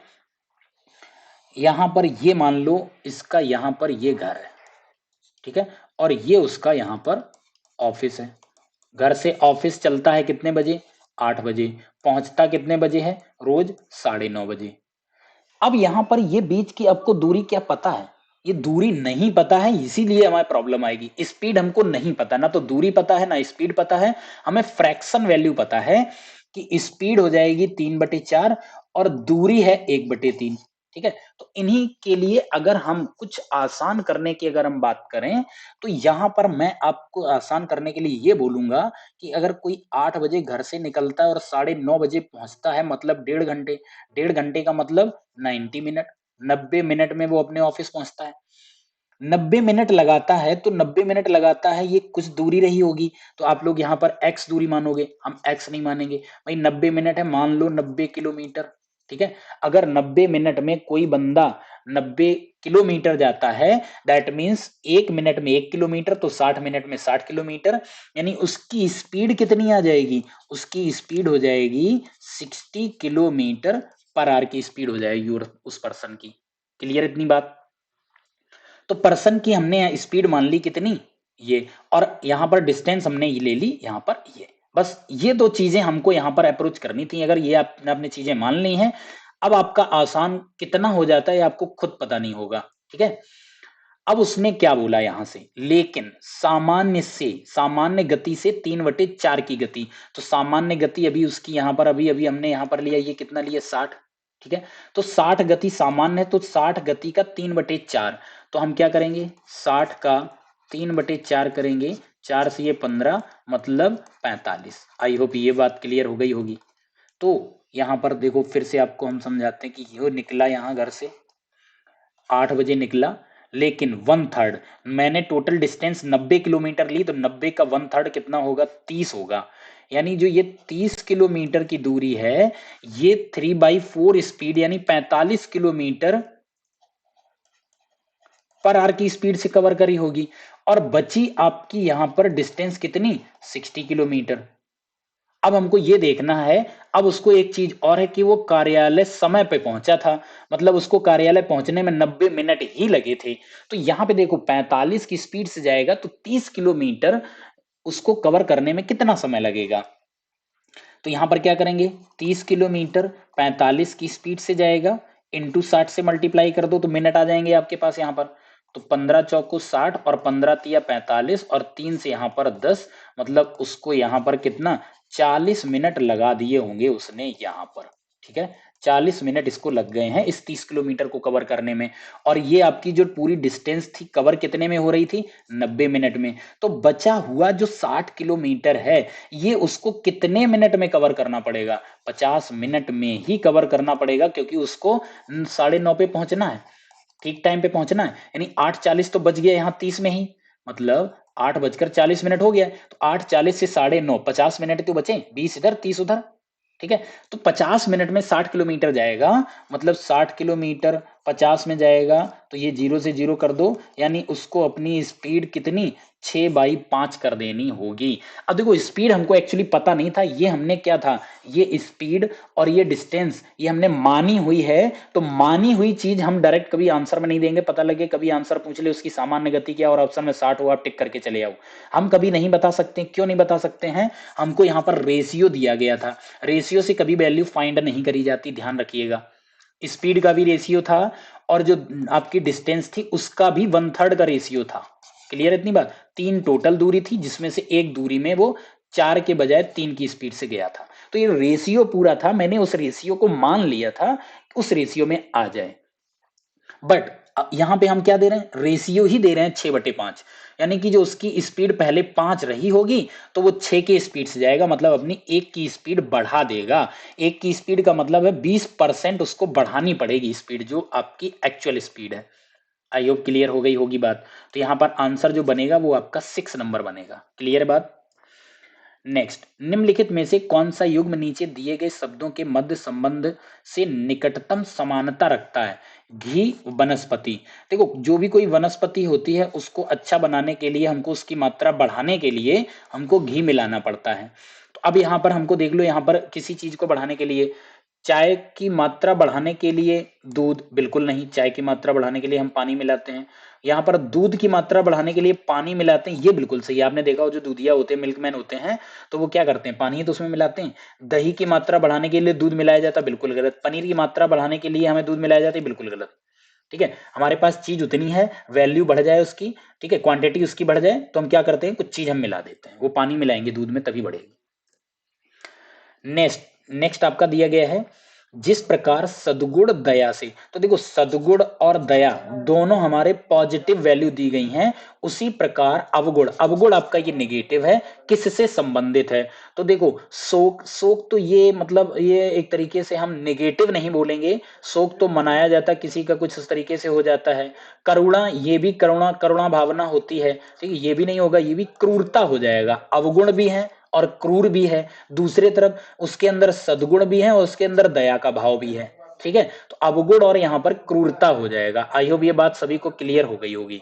ठीक है, नेक्स्ट यहां पर निम्नलिखित में से कौन सा युग्म नीचे दिए गए शब्दों के मध्य संबंध से निकटतम रखता है, निकटतम समानता रखता है। गजल और कविता, तो देखो जो गजल होती है, गजल वो कविता का ही फॉर्म होता है। कविता क्या होती है, कविता आप सुनाते हो तो गजल के फॉर्म में ही हम लोग कविता सुना देते हैं। तो यहाँ पर आपका जो पहला ऑप्शन बनेगा वो क्या बनेगा, झूठ कपट। तो झूठ आपको जो यहाँ दिया गया है वो कपट।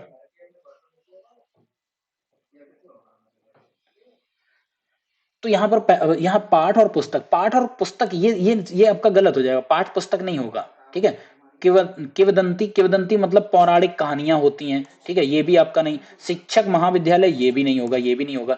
तो ये एक जैसे ही है, झूठ बोलो या कपट करो बात एक ही जैसी है। ठीक है, जिस तरीके से कविता सुनाओ या गजल सुनाओ बात एक ही है। नेक्स्ट यहां पर है, बीईएचके को डीजीआईएम से संबंधित उसी प्रकार एनक्यूटीवी किस प्रकार संबंधित है। बीईएचके, तो देखो बी से यहां पर डी हुआ, फिर आपका ई से यहां पर जी हुआ, एच से यहाँ पर देखो, यहाँ पर ये आई के बजाय यहाँ पर जे होगा, ये यहाँ पर गलती है। एच से यहाँ पर जे हो रहा है और के से यहाँ पर एम हो रहा है, तो सभी में +2 हो रहा है। तो यहाँ पर हम क्या करेंगे, एन की ट्यू डब्ल्यू टी में, तो एन में +2 करेंगे तो पी आएगा, क्यू में +2 करेंगे तो एस आएगा, टी में +2 करेंगे तो आपका ये वी आ जाएगा, डब्ल्यू में +2 करेंगे तो आपका ये एक्स बनेगा। तो P S V x, P S V x, अगर सॉरी यहाँ पर ये आपका वाई है, 2 ऐड करेंगे तो ये वाई बनेगा, क्योंकि ये 23 होता है, 23 2 25 हो जाएगा। तो P S V why option number आपका यहाँ पर सी करेक्ट हो जाएगा। आई होप ये बात अच्छे से आपको क्लियर हो गई होगी। नेक्स्ट नंबर है, उस विकल्प को चुने जो तीसरे शब्द से उसी प्रकार संबंधित है जिस प्रकार दूसरा पहले से है। तो देखो, कुल्हाड़ी लकड़हारा, यानी लकड़हारा को चाहिए होती है कुल्हाड़ी। अब सुई किसको चाहिए होती है, सुई चाहिए होती है दर्जी को। बढ़ई को क्या चाहिए होता है, बढ़ई को अपने बढ़ई वाले काम, कसाई को कुछ और चाहिए होता है, इसको कुछ और चाहिए होता है, दर्जी को सुई चाहिए होती है। तो ऑप्शन यहाँ पर क्या सही हो जाएगा, आपका सी ऑप्शन सही हो जाएगा। नेक्स्ट नंबर है, निम्नलिखित में से कौन सा युग्म नीचे दिए गए शब्दों के मध्य संबंध से विपरीत, यहां पर विपरीत पूछा है, मतलब जो ये वाला यहां पर दर्शाता है, इसके विपरीत आपको सोचना है, रिवर्स आपको सोचना है, वो आपको यहां पर किसमें दिखाई दे रहा है।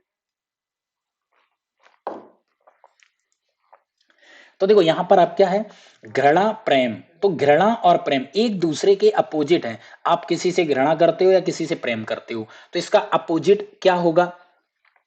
तो देखो यहां पर आपका क्या है, ये सदाचार दुराचार, सदाचार और दुराचार, पसंद नापसंद, ठीक है, पसंद नापसंद, मित्र शत्रु, सकुशल और सुरक्षित। तो यहां पर घृणा और प्रेम, यहां पर क्या है, सकुशल और सुरक्षित। ये अगर हम देखें तो कहीं ना कहीं सकुशल भी हैं और एक तरीके से सुरक्षित, ये वाला हमारा यहां पर हो जाएगा, क्योंकि उसने विपरीत पूछा। अगर हमारा ये देखा जाता कि एक दूसरे के ये विपरीत हैं तो इनमें से कोई आंसर होता, लेकिन यहां पर उसने विपरीत पूछा, संबंध विपरीत होना चाहिए, तो इसलिए आपका करेक्ट ऑप्शन डी हो जाएगा। ठीक है, इतनी बात। नेक्स्ट नंबर है, चिकित्सा रोगी फिर शिक्षक है। तो देखो रोगी यहां पर क्या करता है, चिकित्सा लेता है, चिकित्सक के पास जाता है, ठीक है, चिकित्सक के पास जाएगा तो उसको दवा मिलेगी। अब ऑप्शन में देखा शिक्षक किस काम आता है, शिक्षक जो विद्यार्थी होते हैं वो किसके पास जाते हैं शिक्षा लेने के लिए, उनको शिक्षा लेनी होती है। रोगी को इलाज कराना होता है, इलाज के लिए वो चिकित्सालय जाता है, ठीक है, चिकित्सा में वहां चिकित्सक होते हैं, उनसे मिलता है। उसी तरीके से विद्यार्थी होता है, विद्यालय जाता है, विद्यालय में शिक्षक मिलते हैं। तो यहाँ पर ऑप्शन बी आपका करेक्ट हो जाएगा। नेक्स्ट, A1/25 C3G7, देखो फिर से वही चीज आ गई है। इसी तरीके से क्वेश्चन और था कि जो लेटर उसकी वैल्यू, जो लेटर उसकी वैल्यू, उसकी वैल्यू, उसकी वैल्यू, उसकी वैल्यू। तो यहाँ पर O है, O की वैल्यू कितनी होती है, O की वैल्यू होती है कितनी, 15। तो यहाँ पर ऑप्शन नंबर करेक्ट कौन सा हो जाएगा, सी हो जाएगा। नेक्स्ट है, निम्नलिखित में से ऐसे कितने टी हैं जिनके तुरंत पहले और बाद में ई है। तुरंत पहले और बाद में ई है, यानी पहले भी ई होना चाहिए, मतलब इस तरीके से कह रहा है, पहले और बाद में ई है, यानी ई टी ई होना चाहिए। तो पहले देखो ये मिल गया आपको यहाँ पर, फिर आपको यहाँ पर ये मिल रहा है, फिर देखो ये वाला भी टी आपको मिल रहा है, पहले और बाद में भी है। उसके बाद आपको यहाँ पर कोई नहीं मिला, कोई नहीं मिला, फिर आपको यहाँ पर ये मिल जाता है, उसके बाद आपको ये यहाँ पे मिल जाता है, और एक ये आपको लास्ट मिल जाता है। तो इस तरीके से आपके पास यहाँ पर कितने हैं, हाँ एक और आपको यहाँ पर ये मिल रहा है, टी के पहले ई है, अच्छा यहाँ पर नहीं है, यहाँ पर नहीं है, यहाँ पर नहीं है, ये नहीं होगा। तो इस तरीके से आपको कितने, 1 2 3 4 5 6, तो आपके पास यहाँ पर 6 ऐसे हैं टी जिसके पहले और बाद में ई है। देख लेना कहीं और ऐसा ना हो। आई होप हमने एक काउंट कौन सा नहीं किया, ये वाला हमने एक और नहीं काउंट किया, तो ये आपका 6 नहीं बल्कि आपका फिर 7 हो जाएगा। जैसे यहां पर था, यहां भी आ जाएगा, टी के पहले भी है बाद में भी ई है, ठीक है, पहले और बाद में। और यहां पर कहां पर है, टी के पहले है और बाद में है, तो टी के पहले है बाद में एक ये भी हो जाएगा। तो देखो यहां पर गलती हो रही थी, अभी हम निकल जाते हैं यहाँ पे। तो ओवरऑल आपके पास कितने, 8 हो गए, ठीक है, ऑप्शन नंबर डी आपका यहाँ पे करेक्ट होगा। नीचे दी गई जो श्रृंखला है प्रश्नवाचक चिन्ह पर क्या आएगा, यहां भी देखो वही चीज है, एच की वैल्यू, एक्स की वैल्यू, जी की वैल्यू, ओ की वैल्यू। तो 17 वैल्यू किसकी होती है, 17 वैल्यू क्यू की होती है, तो यहाँ पर क्यू आएगा, क्यू की वैल्यू 17 हो जाएगी। बहुत ही आसान आसान क्वेश्चन है। एक फोटोग्राफ की ओर संकेत करते हुए सविता कहती है, वह मेरे दादा के एकमात्र बेटे का बेटा है। फोटोग्राफ वाला पुरुष सविता से किस प्रकार संबंधित है? तो फोटोग्राफ की ओर संकेत करते हुए सविता कहती है। अब देखो फोटोग्राफ में अगर कोई अगर संकेत करता है तो इसका मतलब ये होता है कि अपनी फोटो की तरफ भी वो इशारा कर सकती है, कर सकता है। लेकिन अगर कभी किसी पर्सन की तरफ इशारा करते हैं तो वो पर्सन कभी खुद नहीं होगा, ये ध्यान रखना। खुद पर्सन खुद की ओर कभी इशारा करके नहीं खुद को बोलेगा। वो किसी पर्सन की ओर पर्सन को इशारा करके बोले, हाँ फोटो में जरूर बोलेगा। फोटो उसी की लगी है तो वो बोल सकता है कि ये फोटो इसके इसकी है, हो सकता है उसकी खुद की हो। ठीक है, तो ये चीजें ऐसे आपको सोच के चलनी। तो फोटोग्राफ की ओर इशारा करते हुए सविता कहती है, सविता क्या कहती है? सविता यहां पर है, सविता कहती है वह मेरे दादा के एकमात्र। तो दादा कौन होते हैं? उसके पापा। ठीक है, यहां पर प्लस का साइन अगर हम यहां पर बना दें तो सविता के कौन? पापा। पापा के पापा कौन होते हैं? दादा। दादा के एकमात्र बेटे, तो दादा के एकमात्र बेटे का मतलब सविता के जो पापा होंगे दादा का एकमात्र बेटा यही होगा जो कि सविता का पापा है। ठीक है, का बेटा है, का बेटा है जो फोटो वाला है। तो फोटो वाला जो ये था ये बेटा था। अब पूछा गया है फोटोग्राफ वाला जो पुरुष है सविता कहती है, तो सविता तो कंफर्म था यहाँ फीमेल है, ये खुद नहीं हो सकती है, खुद की फोटो की तरफ इशारा नहीं कर पाएगी क्योंकि यहां पर इसने क्वेश्चन में इस तरीके से बोला है। तो अब देखो सविता से किस प्रकार संबंधित है? तो फोटो वाला व्यक्ति है तो सविता का ये कौन है? ये भाई है सविता का। क्लियर। नेक्स्ट, एक महिला की ओर इशारा करते हुए गीता कहती है। अब देखो महिला की तरफ इशारा किया है तो अब गीता वो महिला खुद नहीं हो सकती है। गीता कहती है, गीता क्या कहती है? गीता कहती है वह मेरी दादी की, दादी कौन होंगी? पापा। पापा की मम्मी हो गई दादी। दादी की एकमात्र संतान मतलब उसके खुद के पापा की बेटी है। कौन? वो महिला। अब वो गीता नहीं होगी क्योंकि महिला की तरफ इशारा कर रही थी तो वो महिला उसकी बेटी है। अब गीता यहां पर कहती है ये भी बेटी है, ये तो नहीं कहा उसकी एक माँ संतान की बेटी, तो उसकी दो बेटियां हो सकती हैं। तो अब यहाँ पर पूछा ये है वो महिला जो यहाँ पर फोटो में थी वो महिला गीता से किस प्रकार संबंधित है? तो ये वाली महिला है वो गीता की कौन है? बहन है। ऑप्शन सी करेक्ट हो जाएगा। नेक्स्ट, दी गई श्रृंखला में अगली आकृति क्या होगी? तो देखो यहाँ पर जो आपका ये सर्किल है वो अंदर जाके ब्लैंक मतलब ब्लैक हो रहा है। तो यहाँ पर जो बाहर वाला आपका स्क्वायर है ये अंदर जाके ब्लैक हो जाएगा। तो अंदर यहाँ भी नहीं, यहाँ भी नहीं, यहाँ भी नहीं, ऑप्शन ए में ही स्क्वायर है जो कि ब्लैक। असंगत आकृति चुनिए। क्लासिफिकेशन का क्वेश्चन है। चार एक जैसी आकृतियां होंगी, एक है जो एक उस जैसी नहीं है। तो देखो उसके आमने सामने जो यहाँ पर आकृति हैं एक जैसी हैं, आमने सामने एक जैसी हैं, आमने सामने यहाँ भी एक जैसी हैं। इधर एक, इधर एक, इधर दो हैं तो इधर भी दो हैं। यहाँ पे देखें यहाँ पर क्या है, ये तो मैच कर रहा है बट इस तरफ ये इन्होंने डॉट दिए, यहाँ पर ये टिक का निशान दिया है तो यही असंगत है, यही आपका आंसर हो जाएगा। क्लियर। नेक्स्ट, पक्षी, मछली और मुर्गी। देखो मुर्गी होती है वो किस में आती है? पक्षियों में आती है। तो मुर्गी तो पक्षी के अंदर हो जाएगी और मछली अलग होती है बिल्कुल, तो ऑप्शन ए हो जाएगा। तो ये हो गया हैन और ये हो गए आपके बर्ड्स। तो बर्ड्स के अंदर आपका हैन आ जाएगा और मछली बिल्कुल दोनों से अलग है। तो ये आपका ये वाला डायग्राम बिल्कुल सही बनेगा। नेक्स्ट वाला कह रहा है खेल, फुटबॉल और छिपकली। तो देखो फुटबॉल आप अपने आप में क्या है? फुटबॉल अपने आप में एक खेल है तो ये किसके अंदर आ जाएगा? खेल के अंदर आ जाएगा। ठीक है, और छिपकली, छिपकली तो भैया कि यहाँ पर क्या है? सरीसृप है। ठीक है, तो ये आपका छिपकली यहाँ पर अलग हो जाएगा। ठीक है, तो ऑप्शन कौन सा आपका बनेगा? ये ऑप्शन बन जाएगा, इसमें भी ए नंबर करेक्ट हो जाएगा। बेहतर तरीके से करता है कलम, पेंसिल और कागज। तो देखो कलम, पेंसिल और कागज, तो ये कागज अपने आप में अलग है, पेंसिल अलग है, कलम अलग है। तो यहाँ पर कभी ये एक दूसरे से रिलेट नहीं कर सकते। कोई कलम पेंसिल नहीं होता, कोई कलम कागज नहीं होता, कोई कागज पेंसिल नहीं है। तो इसके लिए भी आंसर कौन सा? ए बिल्कुल आपका सही करेक्ट हो जाएगा। यहाँ पर चित्र ए से लेकर ई तक में सबसे असंगत चित्र की पहचान करें जब किसी दर्पण ए बी पर रखा जाए। असंगत का मतलब इनमें से कोई एक डिफरेंट है। क्या डिफरेंट है? तो देखो यहां पर ये ए बी सी डी में यहां पर ये बने हुए हैं तो यहां पर क्या होगा, इधर जब ये आर जाएगा तो ये आर बन जाएगा। फिर ये जो बी है ये बी हमारा क्या होगा, ये ऐसे डी बन जाएगा और ये ई ऐसे बनेगा, डी यहां पर ये सीधा बन जाएगा और बी सीधा बन जाएगा। तो देखो यहां पर आर से बना आर, लेकिन यहां बी से बना डी, तो बी से डी बना और कोई नहीं बना। ई था तो ई ही बन रहा है, डी था ये डी बन रहा है, बी है तो बी बन रहा है। तो यहाँ पर असंगत आपको क्या मिला, बाकी चार हैं सेम लेटर बन रहे हैं, लेकिन बी जाके मिरर इमेज में ये डी बन जाता है। इसका मतलब आपका आंसर कौन सा वाला, डी होगा। ठीक है, ये असंगत है, ये सेम फिगर जाके नहीं बन रही है, बाकी सेम बन रहे हैं लेटर। ठीक है, नेक्स्ट, व्यायाम और तंदुरुस्ती, यानी व्यायाम करने से आपको तंदुरुस्ती आती है, हष्ट पुष्ट रहते हो, फुर्ती आती है आपको, तंदुरुस्ती का मतलब फुर्ती आती है, एक्टिव रहते हो। तो उसी प्रकार उसने पूछा है युग्मों में इसी प्रकार के संबंध को साझा करता है, ऐसा कौन सा है। तो देखो, बारिश फसल, बारिश होने से फसल, अभ्यास से निपुणता। तो बारिश फसल का कोई मतलब नहीं, त्याग सम्मान का मतलब नहीं, धन आनंद का मतलब नहीं, अभ्यास निपुणता, ये बिल्कुल आपका सही है। निपुणता का मतलब है एक तरीके से आप निखरते हो, आपके अंदर कहीं ना कहीं वो चीज आती है कि जब आप प्रैक्टिस करते हो तो आप किसी चीज में पारंगत होते हो। निपुणता का मतलब पारंगत, और तब कोई होता है जब कोई अभ्यास करता है। अभ्यास करने से ही आप किसी चीज में पारंगत हो सकते हो, किसी चीज के मास्टर बन सकते हो, अदरवाइज नहीं। ठीक है, तो ये आपका आंसर हो जाएगा बी। नेक्स्ट दिया गया 3, 16 और 125 के अधिक साम्यता रखता है, यानी जैसा आपका ये है जो रिलेशन इसमें है वही आपको यहाँ पर रिलेशन किस में दिखाई दे रहा है।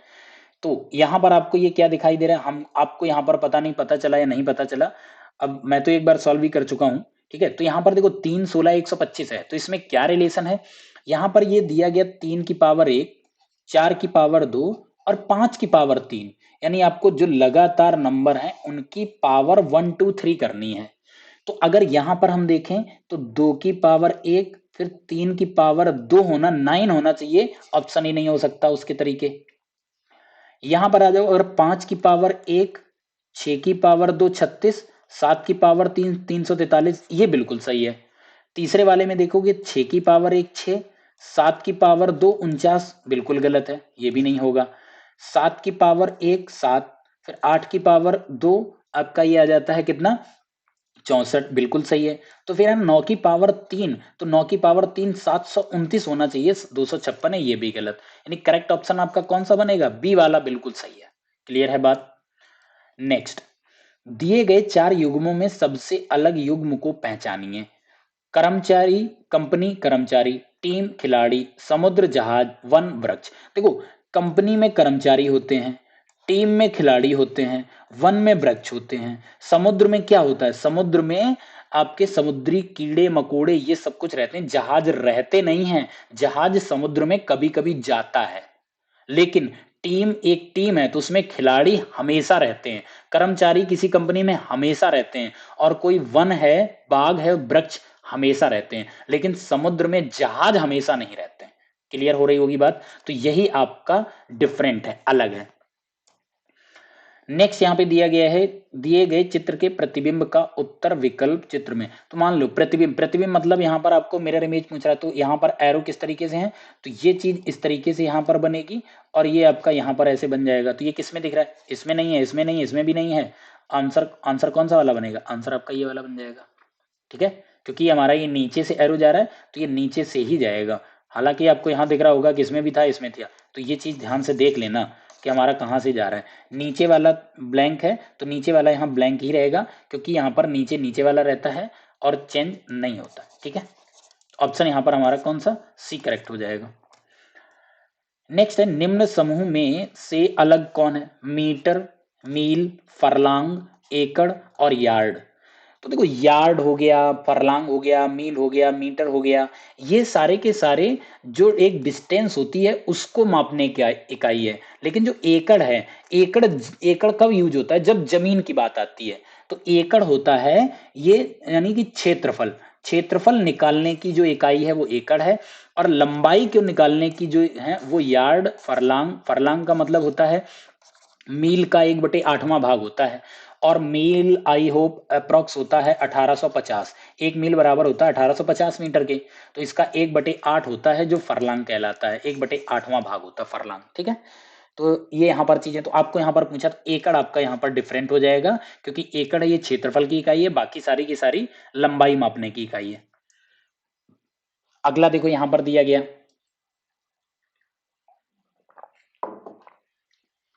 दिए गए 4 युग्मों में से सबसे अलग युग्म को पहचानें। पहला सामाजिक विज्ञान और भौतिक, गणित बीजगणित, विश्वविद्यालय हार्वर्ड, फल केला। तो देखो केला एक फल है, हार्वर्ड एक यूनिवर्सिटी है, विश्वविद्यालय है, बीजगणित गणित होता है। लेकिन भौतिक विज्ञान कभी सामाजिक विज्ञान नहीं हो सकता। भौतिक विज्ञान अपने आप में खुद में विज्ञान है। ठीक है, तो जो आपको अलग था वो यही वाला ऑप्शन है ए। बाकी ये तीन एक जैसे हैं। बीजगणित गणित का है, हार्वर्ड विश्वविद्यालय का है, केला फल होता है, सारे के सारे एक जैसे हैं। सही विकल्प का चयन करें जो तीसरे पद से ठीक सुई प्रकार, यहां पर ठीक उसी प्रकार से है, ठीक उसी प्रकार से संबंधित है जैसे दूसरा पद पहले से संबंधित है। ठीक है, तो यहां पर क्या हो गया, लकड़ी खंड, खंड का मतलब होता है ब्लॉक। ठीक है, लकड़ी के जो हम यहाँ पर कट करते हैं, जो करते हैं हम ब्लॉक बनाते हैं, लकड़ी से ब्लॉक बनाते हैं। ब्रेड से हम क्या करते हैं, ब्रेड से मक्खन तो नहीं बनाते हैं, बूरा तो नहीं बनाते हैं, बूरा जो होता है यूज करते हैं, केक तो नहीं हम ब्रेड से बनाते हैं। हम ब्रेड के स्लाइस बनाते हैं, जैसे कि हम उसको कट करके हम ब्रेड से वो बना लेते हैं, क्या नाम आपका, बर्गर हो गया, कुछ और चीजें हो गई हैं, सैंडविच हो गया, तो हम उसमें स्लाइस, यहाँ पर आंसर होगा इसका। नेक्स्ट, दिए गए विकल्पों में से उस विकल्प को पहचानें जो पहले चित्र का जल प्रतिबिंब है। पहले का जल प्रतिबिंब हमेशा नीचे की तरफ बनेगा, और नीचे की तरफ टॉप बॉटम चेंज हो जाता है। तो ये वाली देखो, सबसे पहले तो ऐसे आएगा, तो इसमें आपको नहीं ऐसे गिवन है, ऐसे होना चाहिए था। अब ये जो है तो यहीं पर रहेंगे ये दोनों। ठीक है, ये दोनों ब्लैंक यहीं पर रहेंगे नीचे की तरफ, और नीचे की तरफ देखोगे ना तो इसमें है ना तो इसमें है, मतलब ऑप्शन आपका ए करेक्ट हो जाएगा। क्लियर इतनी बात? तो मेरा इमेज यही में बनेगी और किसी में नहीं बनेगी। दिए गए चित्रों में सबसे अलग चित्र को पहचाने। तो अलग चित्र को अगर हम पहचाने, यहां पर देखो जितनी भी आपको ये लाइनें यहां पर दी गई हैं, इनमें किसी के बेस 90 डिग्री यहां पर नहीं बन रहा है, बजाय इसके यहां पर आओगे तो यहां देखो ये आपका दो तरफ, इधर भी आपका 90 डिग्री बन रहा है, या इधर भी आपका 90 डिग्री है। ठीक है, तो यही आपका यहां पर डिफरेंस हो जाएगा, बाकी सब में एंगल 90 नहीं है, इसमें 90 डिग्री एंगल है, तो ये डिफर है। यहाँ दिए गए चित्र के किनारों से मोड़कर एक घन बनाया जाता है, उस विकल्प का पता लगाएं जो इस प्रकार से बने गहन की सतहों को दर्शाता है। बने यहाँ पर जो बना होगा उससे दर्शाता है। तो देखो यहाँ पर क्या है, ये इसके रिवर्स है, ये आपका इसके रिवर्स है, और ये इसके रिवर्स है। तो जो रिवर्स में होगा एक साथ आ जाएगा, कभी नहीं बनेगा। तो हमको यहाँ पर वही वाला निकालना है, उस विकल्प का पता लगाना जो इस प्रकार बने, ये गहन नहीं होगा, बने यहाँ पर डाइस, ठीक है, पासेस को सही सतहों को दर्शाता है। तो देखो यहाँ पर ये जीरो है, जीरो के रिवर्स में कौन है, यहाँ पर ये है, तो यहाँ पर नहीं आया, बिल्कुल सही है। यहाँ पर क्रॉस के रिवर्स में ये डॉट है, ये देखो क्रॉस के रिवर्स में नहीं आया, और प्लस के रिवर्स में स्क्वायर है, नहीं आया, मतलब यही आंसर है बिल्कुल सही जो कि बनेगा। बाकी आप कोई भी चेक करोगे कोई नहीं बनेगा। कैसे नहीं बनेगा आपको हम चेक करके दिखा भी देते हैं। अगर हम यहाँ पे बात करें इस डॉट की और क्रॉस की, ये तो एक दूसरे के रिवर्स हैं, एक साथ कैसे आ सकते, नहीं आ सकते। फिर यहाँ पे हम बात करें अगर, तो देखो यहाँ पर आपका ये वाला जो डॉट है, और डॉट के साथ ऊपर यहाँ पर ये जो नहीं दिखाई दे रहा है, यहाँ पर यही है, क्रॉस है। ठीक है, तो यहाँ पर फिर से आपका ये क्रॉस आ गया। फिर यहाँ पर आ जाओगे तो यहाँ पे आपका कौन किसके रिवर्स है, यहाँ पर अगर हम देखें इसके रिवर्स में आपका ये सर्किल है। तो देखो यहाँ पर आपके पास ये भी है और ये सर्किल वाली भी आकृति है, तो ये भी आपका गलत, ये भी गलत, तो ऑप्शन कौन सा, ए ही आपका सही है। नेक्स्ट है, दिए गए विकल्पों में से चित्र 3 किससे ठीक प्रकार से संबंधित है, जैसे कि चित्र 2 चित्र 1 से संबंधित है। तो देखो यहाँ पे आपको इससे देखना है, हल्का सा आपको ये थोड़ा सा दिख रहा होगा, अजीब सा है। तो देखो यहाँ पर आपको क्या देखना है, ट्रायंगल देखो, यहाँ पर जो अंदर वाला ये पार्ट है उसमें ट्रायंगल यहाँ बाहर है, और ये वाली यहाँ पर ये एन छोटा बना है ये बाहर है। ठीक है, तो यहाँ पे ये क्या कर रहा है, ट्रायंगल यहाँ पे जाके अंदर होता है, और ये वाला यहाँ पे आके अंदर हो रहा है, मतलब अंदर वाली जो है वो बाहर हो रही है और बाहर वाली चीजें अंदर आ रही हैं। तो यहाँ हमारे पास क्या क्या है, यहाँ पे हमारे पास बाहर में एल है, और यहाँ पर आपके पास ये जेड है। ठीक है, तो ये कहाँ जाएगा, ये अगर ऊपर यहाँ गया था, ठीक है, तो जेड हमारा कहाँ पे चला जाएगा, जेड हमारा कहाँ जाएगा, ये हमारा ऊपर जा रहा था, तो ये हमारा कहाँ जाएगा, इस तरफ आएगा अंदर यहाँ पे। तो यहाँ पे जहां जेड होगा वही वाला आंसर होगा। तो देखो पहले वाले में नहीं है, दूसरे वाले में है, तीसरे वाले में नहीं है, चौथे वाले में बाहर ही रखा हुआ है, तो ये भी गलत है। तो ऑप्शन कौन सा हो जाएगा? बी करेक्ट ऑप्शन हो जाएगा। एल भी देखो आपका अंदर आ गया, एल कहाँ? एल यहां से यहां आ गया, जेड आपका यहां से यहां आ गया, बिल्कुल सही आपको मिल रहा है। ठीक है, निम्नलिखित विकल्पों में से सबसे अलग आपको बताना है। सबसे देखो अलग यहाँ पे अगर हम बात करें, जो एक देखो इसमें देखो दो एरो हैं, एक एरो है जिसके ये दोनों चीजें खुली हुई हैं, और एक एरो ऐसा है जिसमें ये ट्रायंगल पूरा इस तरीके से है। इस चीज को ध्यान दीजिएगा। ठीक है, यहाँ पे एक ट्रायंगल ऐसे, तो हम कौन से इस वाले को लेंगे जो ये खुला वाला है, इस वाले से हम देखेंगे। इसके लेफ्ट साइड में एरो, राइट साइड में आपका ये सर्किल है। फिर यहां पे आ जाओ, राइट साइड में सर्किल है, लेफ्ट साइड में उसके इधर से देखोगे तो लेफ्ट किधर होगा? उधर ही होगा। यहां पे आओगे, आपका लेफ्ट में एरो है, राइट में सर्किल है।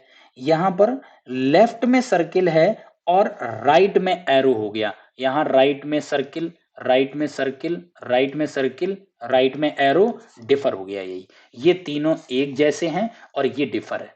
तो ऑप्शन कौन सा करेक्ट हो जाएगा? डी। नेक्स्ट, यहां पर देखो आपको यहां पर एक ये आपके पहले आपके पास यहां पर था, इसमें कितने पार्ट थे? पहले 4 थे। फिर यहां पर इन्होंने क्या बनाया, इसको एक बना के आकृति, इसमें पार्ट कितने कर दिए? 8 पार्ट कर दिए इस तरीके से। पहले 4 थे, 4 से डबल कितने कर दिए? 8।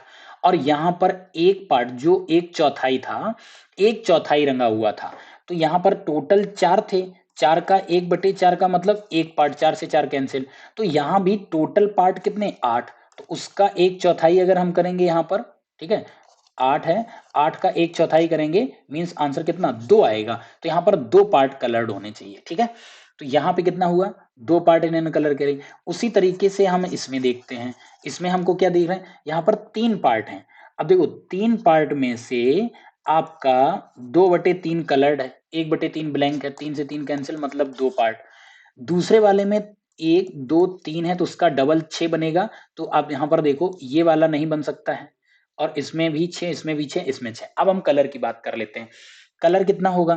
तो 6 का 2/3 करिएगा, तो 3 से ये 2, 2 2 जा 4, 4 पार्ट कलर होने चाहिए। इसमें 3 कलर हैं, इसमें 2 कलर हैं, इसमें 4 कलर हैं, तो ऑप्शन सही हो जाएगा बी। क्लियर है बात?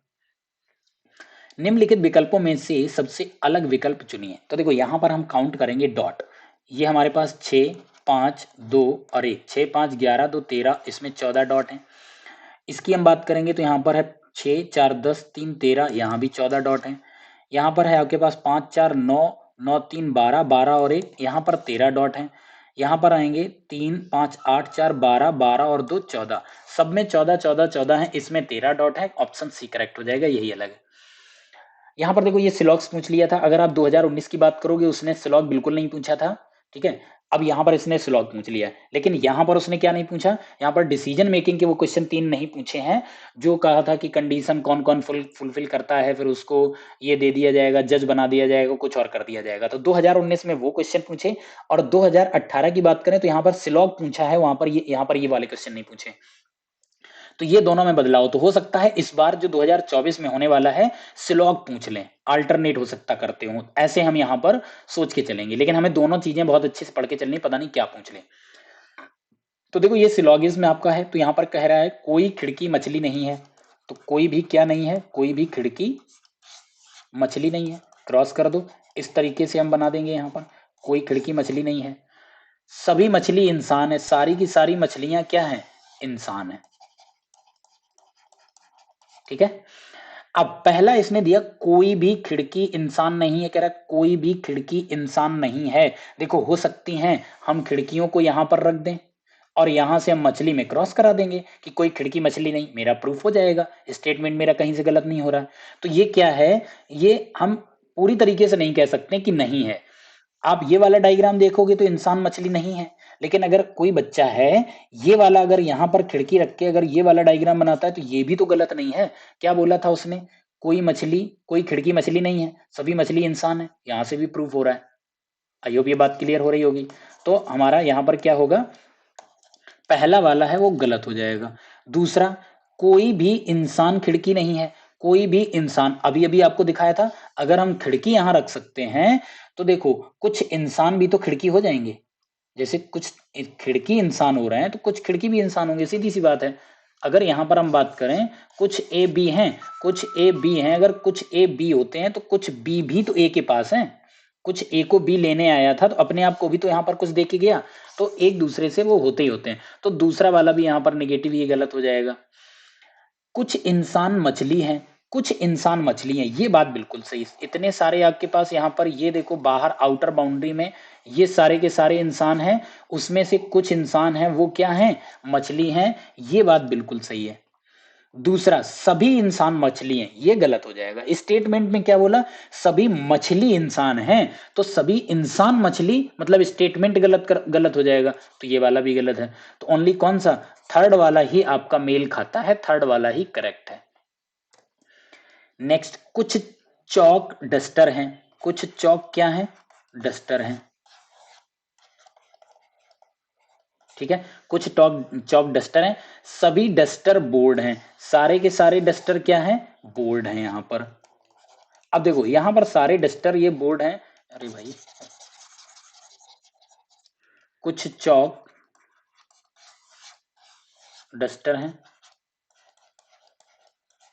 और सभी डस्टर आपके बोर्ड हैं, ठीक है। अब देखो जब आपका पूरा आपका जो स्टेटमेंट पॉजिटिव होता है और डायरेक्ट एक दूसरे के डायग्राम टच कर रहे होते हैं ना, तो ये क्या होता है कि ये कभी भी एक दूसरे से निगेटिव रिलेशन कभी नहीं देंगे। यानी चौक और बोर्ड का भी डायरेक्ट रिलेशन है, डस्टर चौक का भी है, बोर्ड डस्टर का भी है। तो पहला, कुछ चौक बोर्ड हैं, कुछ चौक बोर्ड हैं, बिल्कुल हैं। कुछ चौक हैं, ये देखो बोर्ड वाला पोर्शन आया था, तो ये वाले जो इतने हमारे पास चौक हैं ये बोर्ड के पास हैं, बिल्कुल सही है। दूसरा, मैंने बोला था कि निगेटिव कभी गलत होगा नहीं, कोई भी डस्टर बोर्ड नहीं है, निगेटिव देखते ही यहां पर गलत कर दो, ओनली फर्स्ट आंसर आपका सही होगा, ठीक है। नीचे कुछ कथन और निष्कर्ष दिए गए हैं, दिए गए कथनों को सत्य मानते हुए, बात वही है, आपको फिर से वही चीज करना है। कुछ डेस्क टोपियां हैं, कुछ डेस्क क्या हैं, टोपी हैं। कोई भी टोपी काली नहीं है, तो कोई टोपी क्या नहीं है, काली नहीं है, ठीक है भाई, कोई टोपी काली नहीं है। अब कुछ टोपियां डेस्क हैं, हाँ बिल्कुल सही है, कुछ टोपियां हैं जो कि डेस्क के पास हैं, बिल्कुल सही हो जाएगा। कोई भी डेस्क काली नहीं है, कोई भी, अब देखो डेस्क और काली के बीच में कोई रिलेशन नहीं दिया गया, ठीक है। ये हो भी सकते हैं और नहीं भी हो सकते हैं, कैसे, ऐसे हो भी सकते हैं भाई, कुछ टोपी डेस्क हैं या कुछ डेस्क टोपी हैं, कोई डेस्क काली नहीं है, स्टेटमेंट मेरा कहीं गलत नहीं हो रहा है, तो ऐसे भी हो सकता है। तो यहां पर ये क्या 50-50 वाला मामला है, ये गलत हो जाएगा। इस तरीके से आंसर ओनली फर्स्ट वाला सही होगा। नेक्स्ट, अनुपस्थित संख्या ज्ञात करिए। आपके पास यहां पर क्या दिया गया, 2, 10, 30 और आपका 68।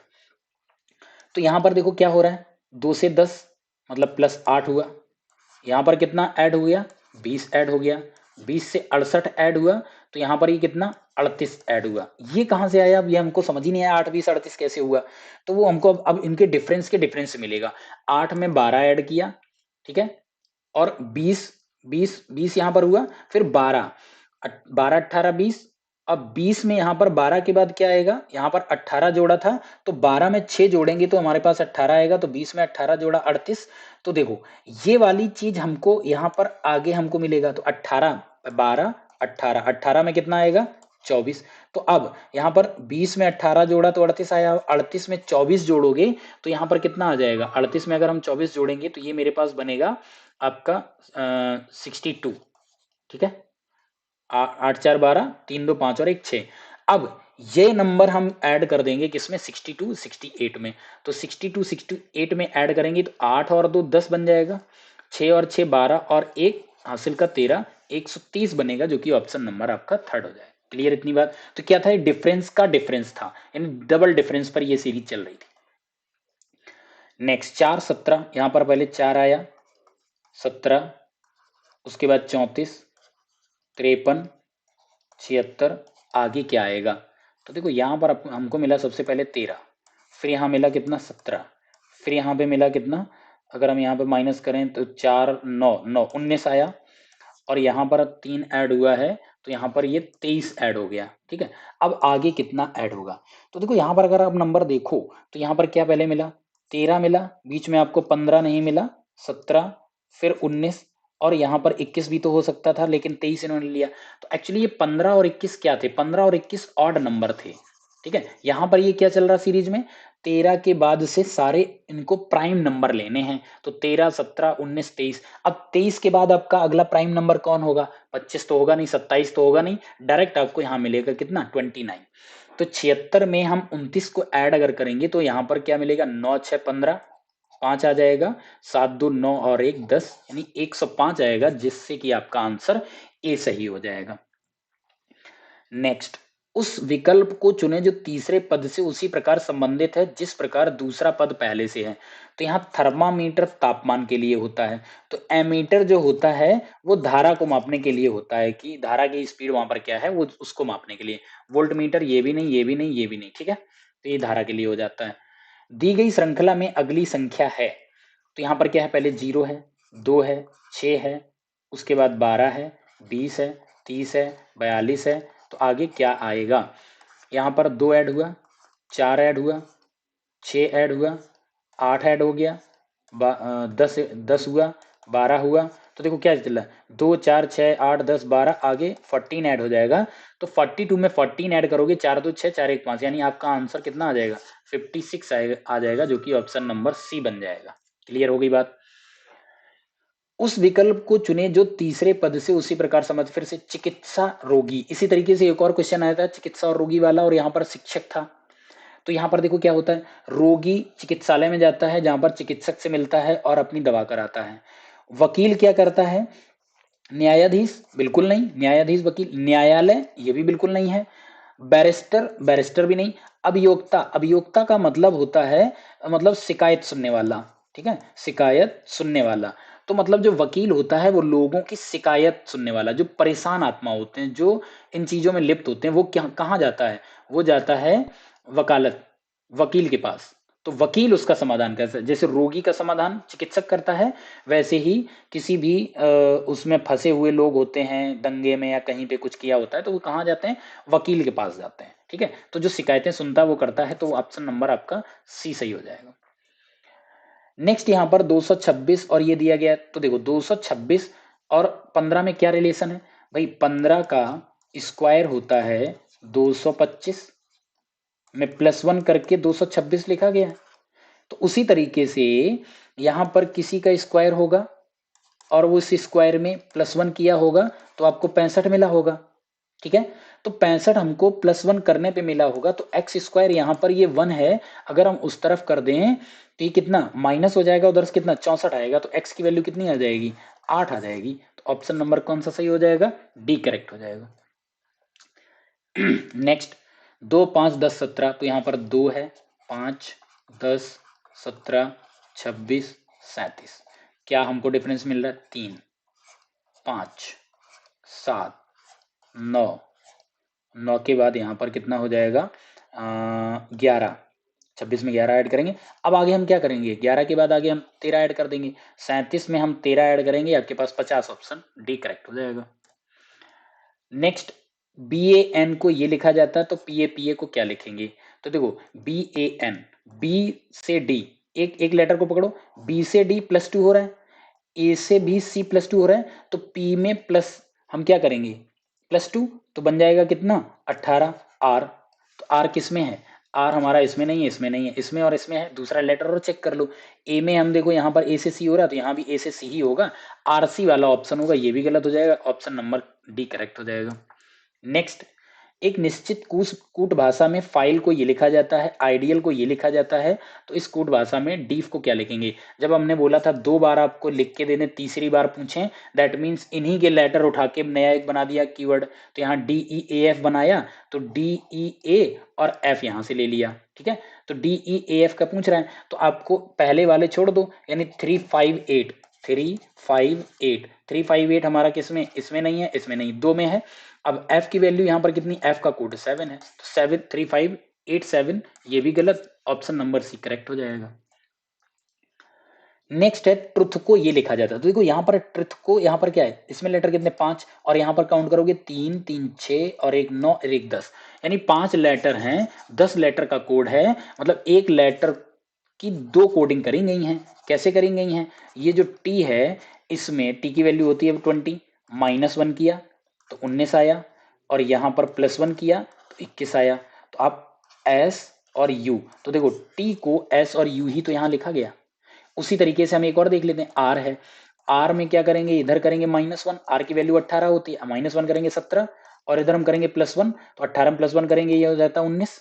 ठीक है, तो ये कितना बन जाएगा, Q और S, तो देखो Q और S रखा है। आई होप ये बात समझ आ गई हो। तो इसने पूछा किसका, LIES, इसका पूछा है। तो L में L की वैल्यू होती है 12, -1 करोगे आपके पास 11 आएगा, +1 करोगे 13 आएगा, इसका मतलब होता है K और M। K और M हमारा इसमें और किसमें किसमें नहीं है, एक में नहीं है। ठीक है, फिर देखो दूसरा नंबर क्या है, दूसरा नंबर हमारा लेटर यहाँ पर दिया गया है आई।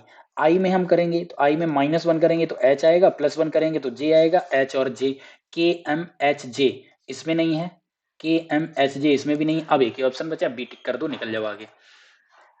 नेक्स्ट दिया गया बटर को ये लिखा जाता है, मिल्क को ये लिखा जाता है, तो अर्थ को क्या लिखेंगे। अब देखो EARTH यहाँ पर है, यहाँ पर देखो, यहाँ पर देखो EARTH ऊपर हमारा इसमें ये यहाँ पर E आ गया, बट ए हमारा कहीं नहीं आया। अब ये मुझे समझना पड़ेगा, ये देखना पड़ेगा कि हमारा इन्हीं लेटर से नहीं बनाया। तो इन्होंने क्या किया हुआ है, बी से यहाँ पर E +3 कर रहे हैं, तो M से यहाँ पर P यहाँ भी +3 कर रहे हैं, तो E में हम भी +3 करेंगे, तो E में +3 करने पर क्या आएगा 8, 8 का मतलब होता है H। H हमारा कहाँ कहाँ पर, इसमें और इसमें नहीं है, छोड़ दो। अब दूसरे नंबर पे DD है, तीसरा नंबर वाला लेटर देखो, तीसरा नंबर वाला T है, T से होता है W मतलब +3, L से हो जाता है O 15 यानी कि +3, तो यहाँ पे हम थर्ड वाला देखेंगे, थर्ड वाला R में +3 मतलब ये हो जाएगा 21, 21 का मतलब U होता है। तो थर्ड नंबर पे U किसमें, इसमें W है, आंसर कौन सा हो जाएगा, बी करेक्ट हो जाएगा। नेक्स्ट मनमोहन प्रवीण का भाई है, ये ब्लड रिलेशन लास्ट में कहां से डाल दिया, बीच में दे देना चाहिए जहां एक साथ थे। मनमोहन प्रवीण का भाई है, कोई बात नहीं, मनमोहन जी हैं वो किसके भाई हैं, प्रवीण के भाई हैं। ठीक है, प्रवीण की एकमात्र बहन की माँ, प्रवीण की एकमात्र बहन है, तो अब देखो मनमोहन तो होगा नहीं, प्रवीण खुद में तो होगी नहीं बहन, एकमात्र उसकी बहन है की माँ, बहन की माँ से मनमोहन का क्या संबंध है। तो देखो ये तो तीनों एक ही जनरेशन के हैं। अगर हम यहां से देखें तो मम्मी, मम्मी की मम्मी कौन होती है, नानी। तो अगर यहाँ पर प्रवीण की जो ये बहन थी उसकी नानी है, तो प्रवीण की भी नानी होगी, मोहन की भी, मनमोहन की भी नानी होगी, यानी ऑप्शन आपका करेक्ट हो जाएगा ए। तो आयु भैया पेपर भी आपको बहुत अच्छे से समझ आया होगा। तो हमने आपको 2018 का जो 18 जून का था पहली शिफ्ट का मैंने करा दिया है, सेकेंड शिफ्ट का नेक्स्ट सेशन में लाएंगे। तब तक के लिए बहुत अच्छे से तैयारी करते रहिए, पढ़ते रहिए। हमारा आप लोगों से यही कहना है कि आपका जो भी अगर मेरे वीडियो जिसने भी देखें तो उनका सिलेक्शन होना चाहिए, बस मेरा उद्देश्य इतना है। आप मेरे को ये बोल पाओ कि नहीं नहीं मेरा हो गया। मैं ये नहीं कहता हूं कि मेरे पढ़ाने से ही होगा आपका, हो सकता है आपके खुद के पढ़ने से हुआ है, और यही होता ही होता है, मेरे पढ़ाने से कुछ नहीं होता है, किसी टीचर के कभी उससे नहीं होता है। हाँ, डायरेक्शन आपको सही मिलनी चाहिए, आपके अंदर जुनून कितना है। तो ये कभी मत सोचना कि कोई आपको टीचर सिखाता है, आपके अंदर सीखने का जुनून है तो आप जरूर सीखोगे, नहीं है तो मैं किसी को नहीं सिखा सकता, कोई किसी को नहीं सिखा सकता, सीधी सी बात है। तो आप लगे रहिए, पढ़ते रहिए और मस्त रहिए। तो इसी के साथ हम आपसे मिलते हैं नेक्स्ट सेशन में, तब तक के लिए bye bye, take care, thank you.